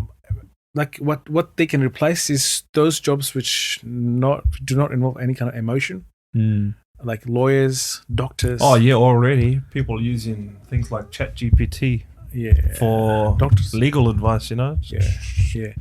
Even for medical advice, I believe doctors are going to replace soon. Probably psychologists are going to be still around because you're going to have a lot more mental health problems, and more and more, and you're going to have a lot of shit talkers like me. Yeah. Because you're going to be it's going to be a specialized industry. 100%. Because sales is the what happens in sales, which inadvertently, which is probably the good side of it, is you tend to get very smart and quick-witted. Because you get to see so many people. It's just like sharpening the saw. Yeah, it's almost like working out. You can tell, he's that category person. You start pitching in people. Okay, he's that category. Put him here, plot him here, plot him here. You know? So after spending a few years, you get to categorize people and you deal with them accordingly. You know what I mean? That's like how, like real estate sales? Yeah. You get to interact with so many people. So you develop a certain kind of skill set to deal with each character. You know what I mean? Just like in video games, you have a certain characters which you have to kill, and when you come across them, and then again, you have a certain kind of weapon to kill that particular thing, whatever that is. So I think that's how it becomes in sales as well. It's like pattern recognition, you think? Yeah, like pretty much like that. Like, okay, this is the category of the person because if you think I came across this kind of person before, if you know things like Enneagram, you heard of Enneagram? Enneagram is like. It's like the certain same category of people. They have plotted human personalities into 6 or 7 categories, and according to each person, they give them a certain category. I was given probably 5 or 6. Okay, look up. It's interesting. Sounds interesting because your job is interacting with people. Look up Enneagram. Enneagram, yeah. ENNEAGRAM. Yeah. It's very good, and that's how you deal with the personalities. And a lot of life coaching businesses do rely on this kind of stats because everything is turning out to be statistical. Analytical. Yeah, just like I measure my bid, like 5 mil, 10 mil, whatever. Yeah, like if it goes longer than this, it doesn't look nice. Yeah, it starts so curling. you know when to trim it back. Yeah, it starts curling. I know. It's time to trim. Yeah, I just let mine Yeah, go. yeah, I can tell. Same as they have categorized humans into a lot of different categories, just like elements. You know what I mean? And that's how they give them advice, individual, like tailored advice based on that. Okay, this is good for you because you fall into that category of people. It's interesting, isn't it? It helps streamline too. Yeah, and and also when you get spiritual, this is another thing called face reading. It's also very important. Like by just looking at someone's body face, language, like you never met someone. Facial... You never met someone. You look at his face, you can tell what kind of person he is. Yeah. And what kind of trauma he's facing. What kind of. How does that work? Is it like you look out for? It's like reading the palms. Facial lines. It's like being a palmist. Yeah. So like certain creases on your face, maybe tells. Like whatever life you're having, it leaves a certain impact, certain kind of a change on your face, certain kind of a texture it leaves in your face, I believe. And if you have the inherent ability to read that texture, you can tell that what kind of stuff he's actually going through. It's like telling. Yeah. And we also discussed about energies, like you also emit certain kind of energy because we are all energy at some point. So if you're alive, if you become a receptor, you get to interpret those energies as well in your own way, like how to deal with it. You know what I mean? It's like a weird. Everyone's different too. So it's a weird kind of a knowledge, which is something like an Aboriginal magic.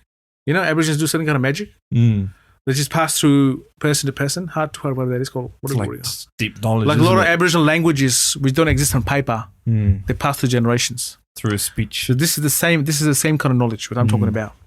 It's like the knowledge exists, but maybe we just haven't identified. There's a lot of things that still exist. Things about it. Yeah, I always say this, like Nikola Tesla says, the humans, if they would have done enough research on the things that exist in the invisible spectrum, we would have gone far ahead of where we are today. Yeah. Like he discovered radioactive waves, radio waves, whatever that is. Yeah, I like how he mentions, you know, if you want to learn about the universe, you study, was it frequency, vibration, and what's the other one? Yeah. In a job like sales job, like let's say you looked at my house, like which I'm trying to sell, and I should be able to tell whether you like it or not, whether you tell me or not. Yeah. This is the kind of job that we do every day. Body language, facial recognition. Yeah.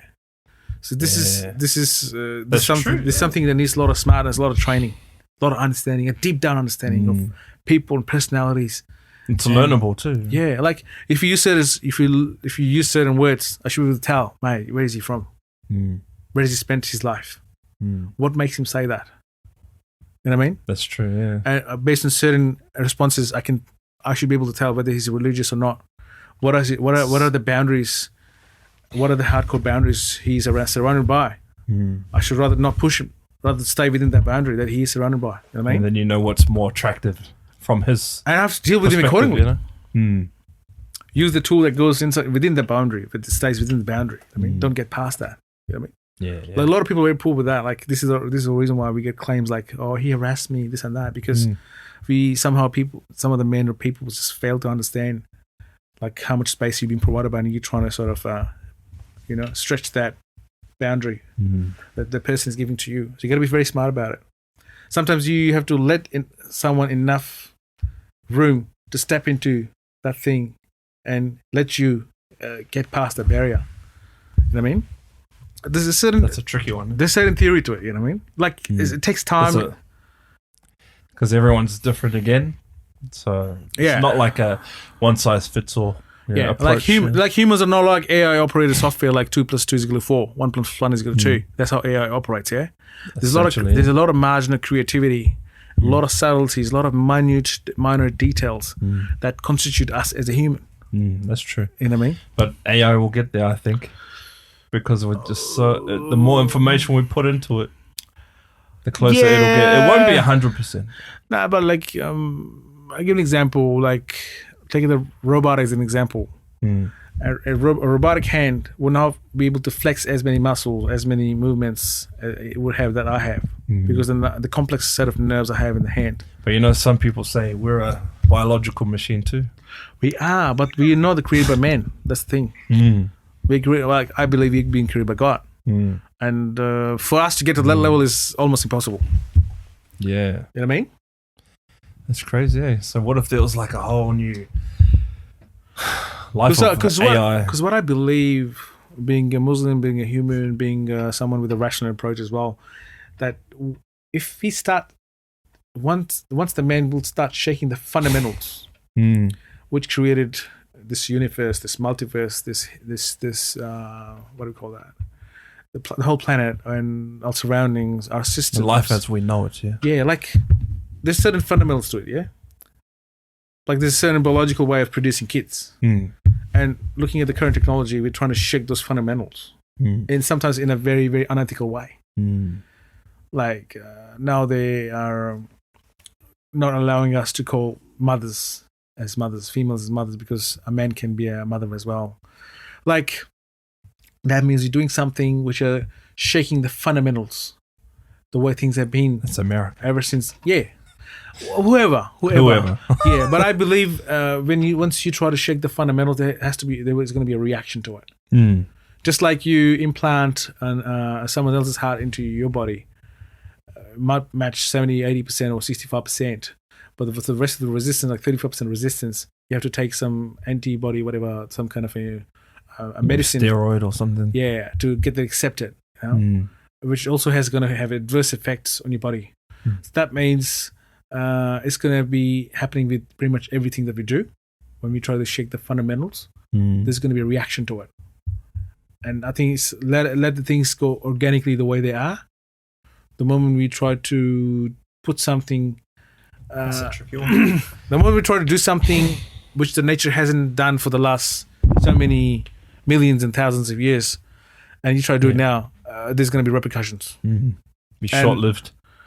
Yeah, and I think it's not worth it. It's not worth doing. Just give an example. Like, instead of focusing on living on the Mars and other planets, rather focus on this planet and make other people's life easier and discover things within the boundaries of the planet. And how do you do that though? What do you think? It's not possible unless you're under power. Without power, you're You're just a slave. I'm a slave. Simple. How do we get enough power? With a plan. What would that plan entail? I gave you the plan already. You have to know people, mate. You have to know people. Networker. Connect the dots. And it's going to be random dots anyway. You know what I mean? And then it falls back into that whole political comfort. Doesn't matter. You have to be smart enough. Yeah. Being positive on its own is useless. I believe you have to be positive and you have to be well equipped. Yeah. Well equipped, smart, connected at the same time. You have to have layers and layers of protection around you. You can't be an idiot in front of facing all that stuff. Let it happen to chance. Yeah. So before the execution of the plan, you have. Well, let's say you have the influence and the network. Then what would you do? I'll do things what I feel like is right. Yeah. And make other people believe it's right. Simple as that. Like an example, right? I'm Muslim, right? I'm allowed to have 4 wives if I can. Yeah. Up to 4 wives, yeah. And if you look in the details of LGBTQ plus community and the kind of agenda they're promoting, you're allowed to love everyone. You don't need a law. Or the law says, or the core principle, you don't need anyone's law or teaching to love anybody. I say, okay, there's 4 ladies who love me. Let me get married to 4 of them. It's consensual. Why is it illegal? Why is your business all of a sudden then? You get the point?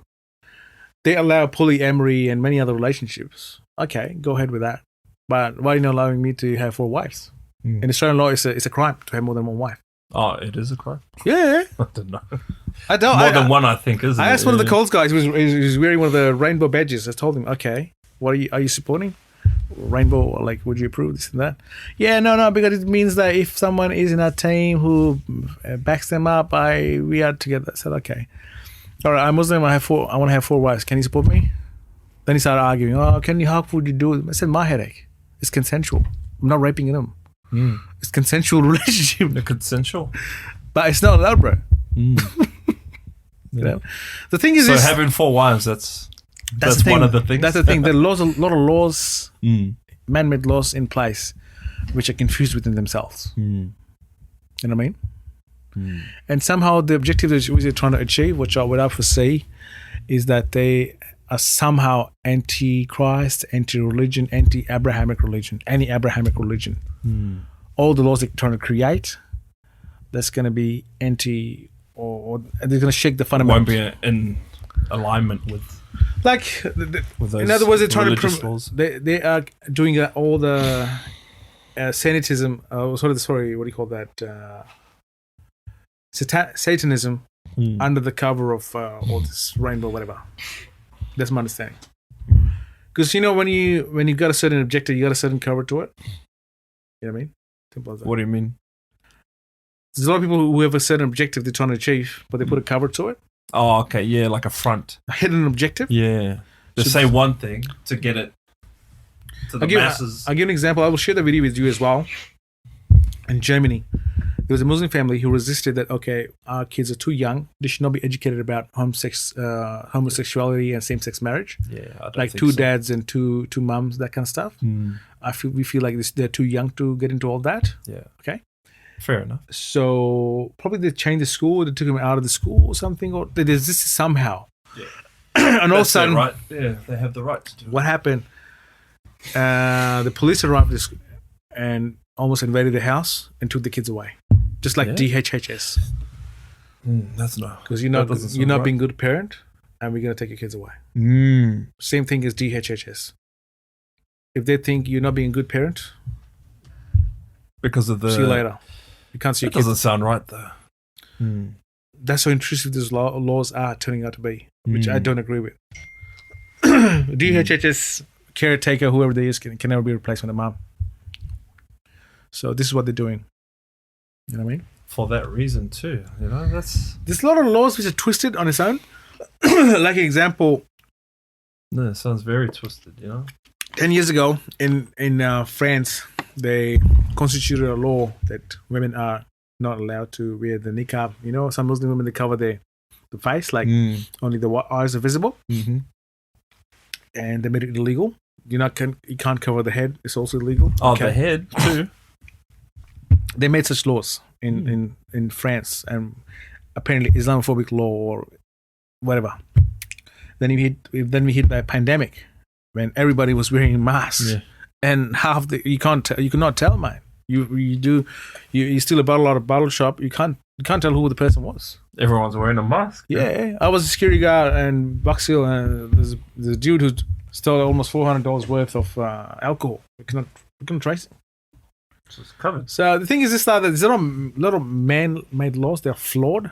They're based on observation, not experience, and they're self-deteriorating for the society, for themselves.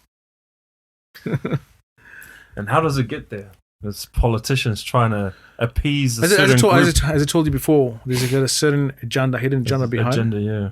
Like, let's say you want. They just want votes, man. No. Let's say you don't like Muslims in Australia, for example, and you ban certain things, which is a hard line for Muslims.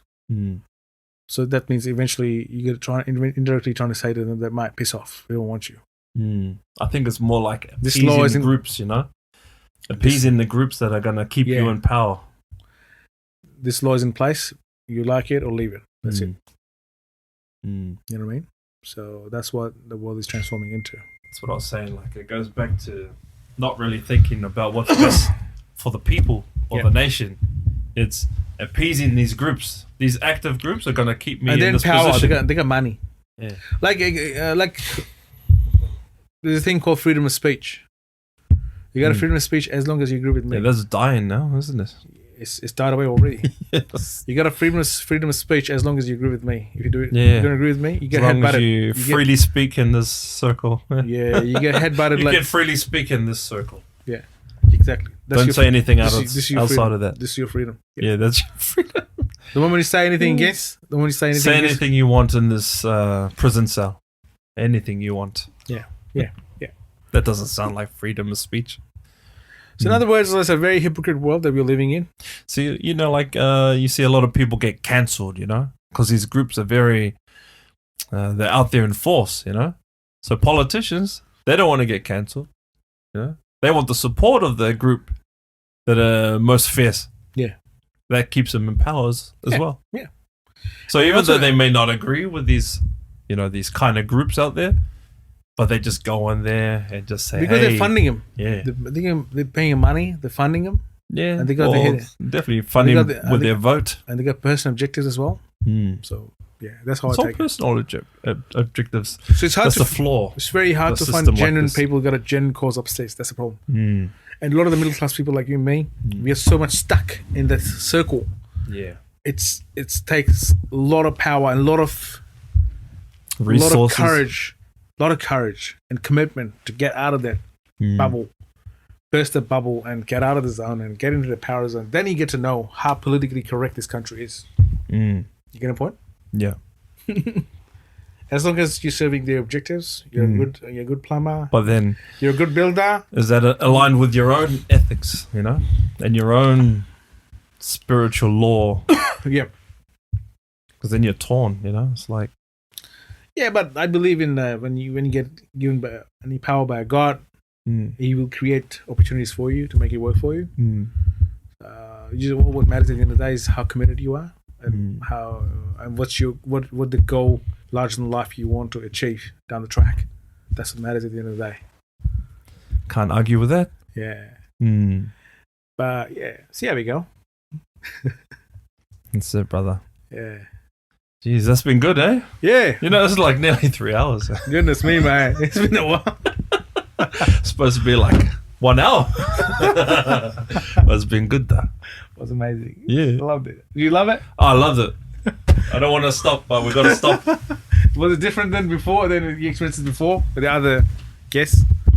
It's all different, It's all different. Is every time it's different? Yeah. Every time it's different, yeah. It's like a new experience. But I haven't done a 3-hour one for a little while. Well, the thing is, this majority of the guests you've been interacting with probably they're from a similar background as yours. And probably started doing 50-50. But like 50, let's say 50. you're living in a white dominant society. Most of these things already. You know what kind of thought process they got. Yeah. You know what? You know pretty much about them. Culturally, already. There's no such thing as a surprise coming out to you. Yeah, correct. Like a Nutella pizza. You know point? Yeah. But with me, yeah, it's going to be a lot of Nutella pizzas, you know what I mean? That's it, brother. You're going to come back, yeah? Yeah, hopefully. Yeah. We'll see how we go. Yeah, bro. Yeah, all right. Thank you very much. No worries, bro. Bye.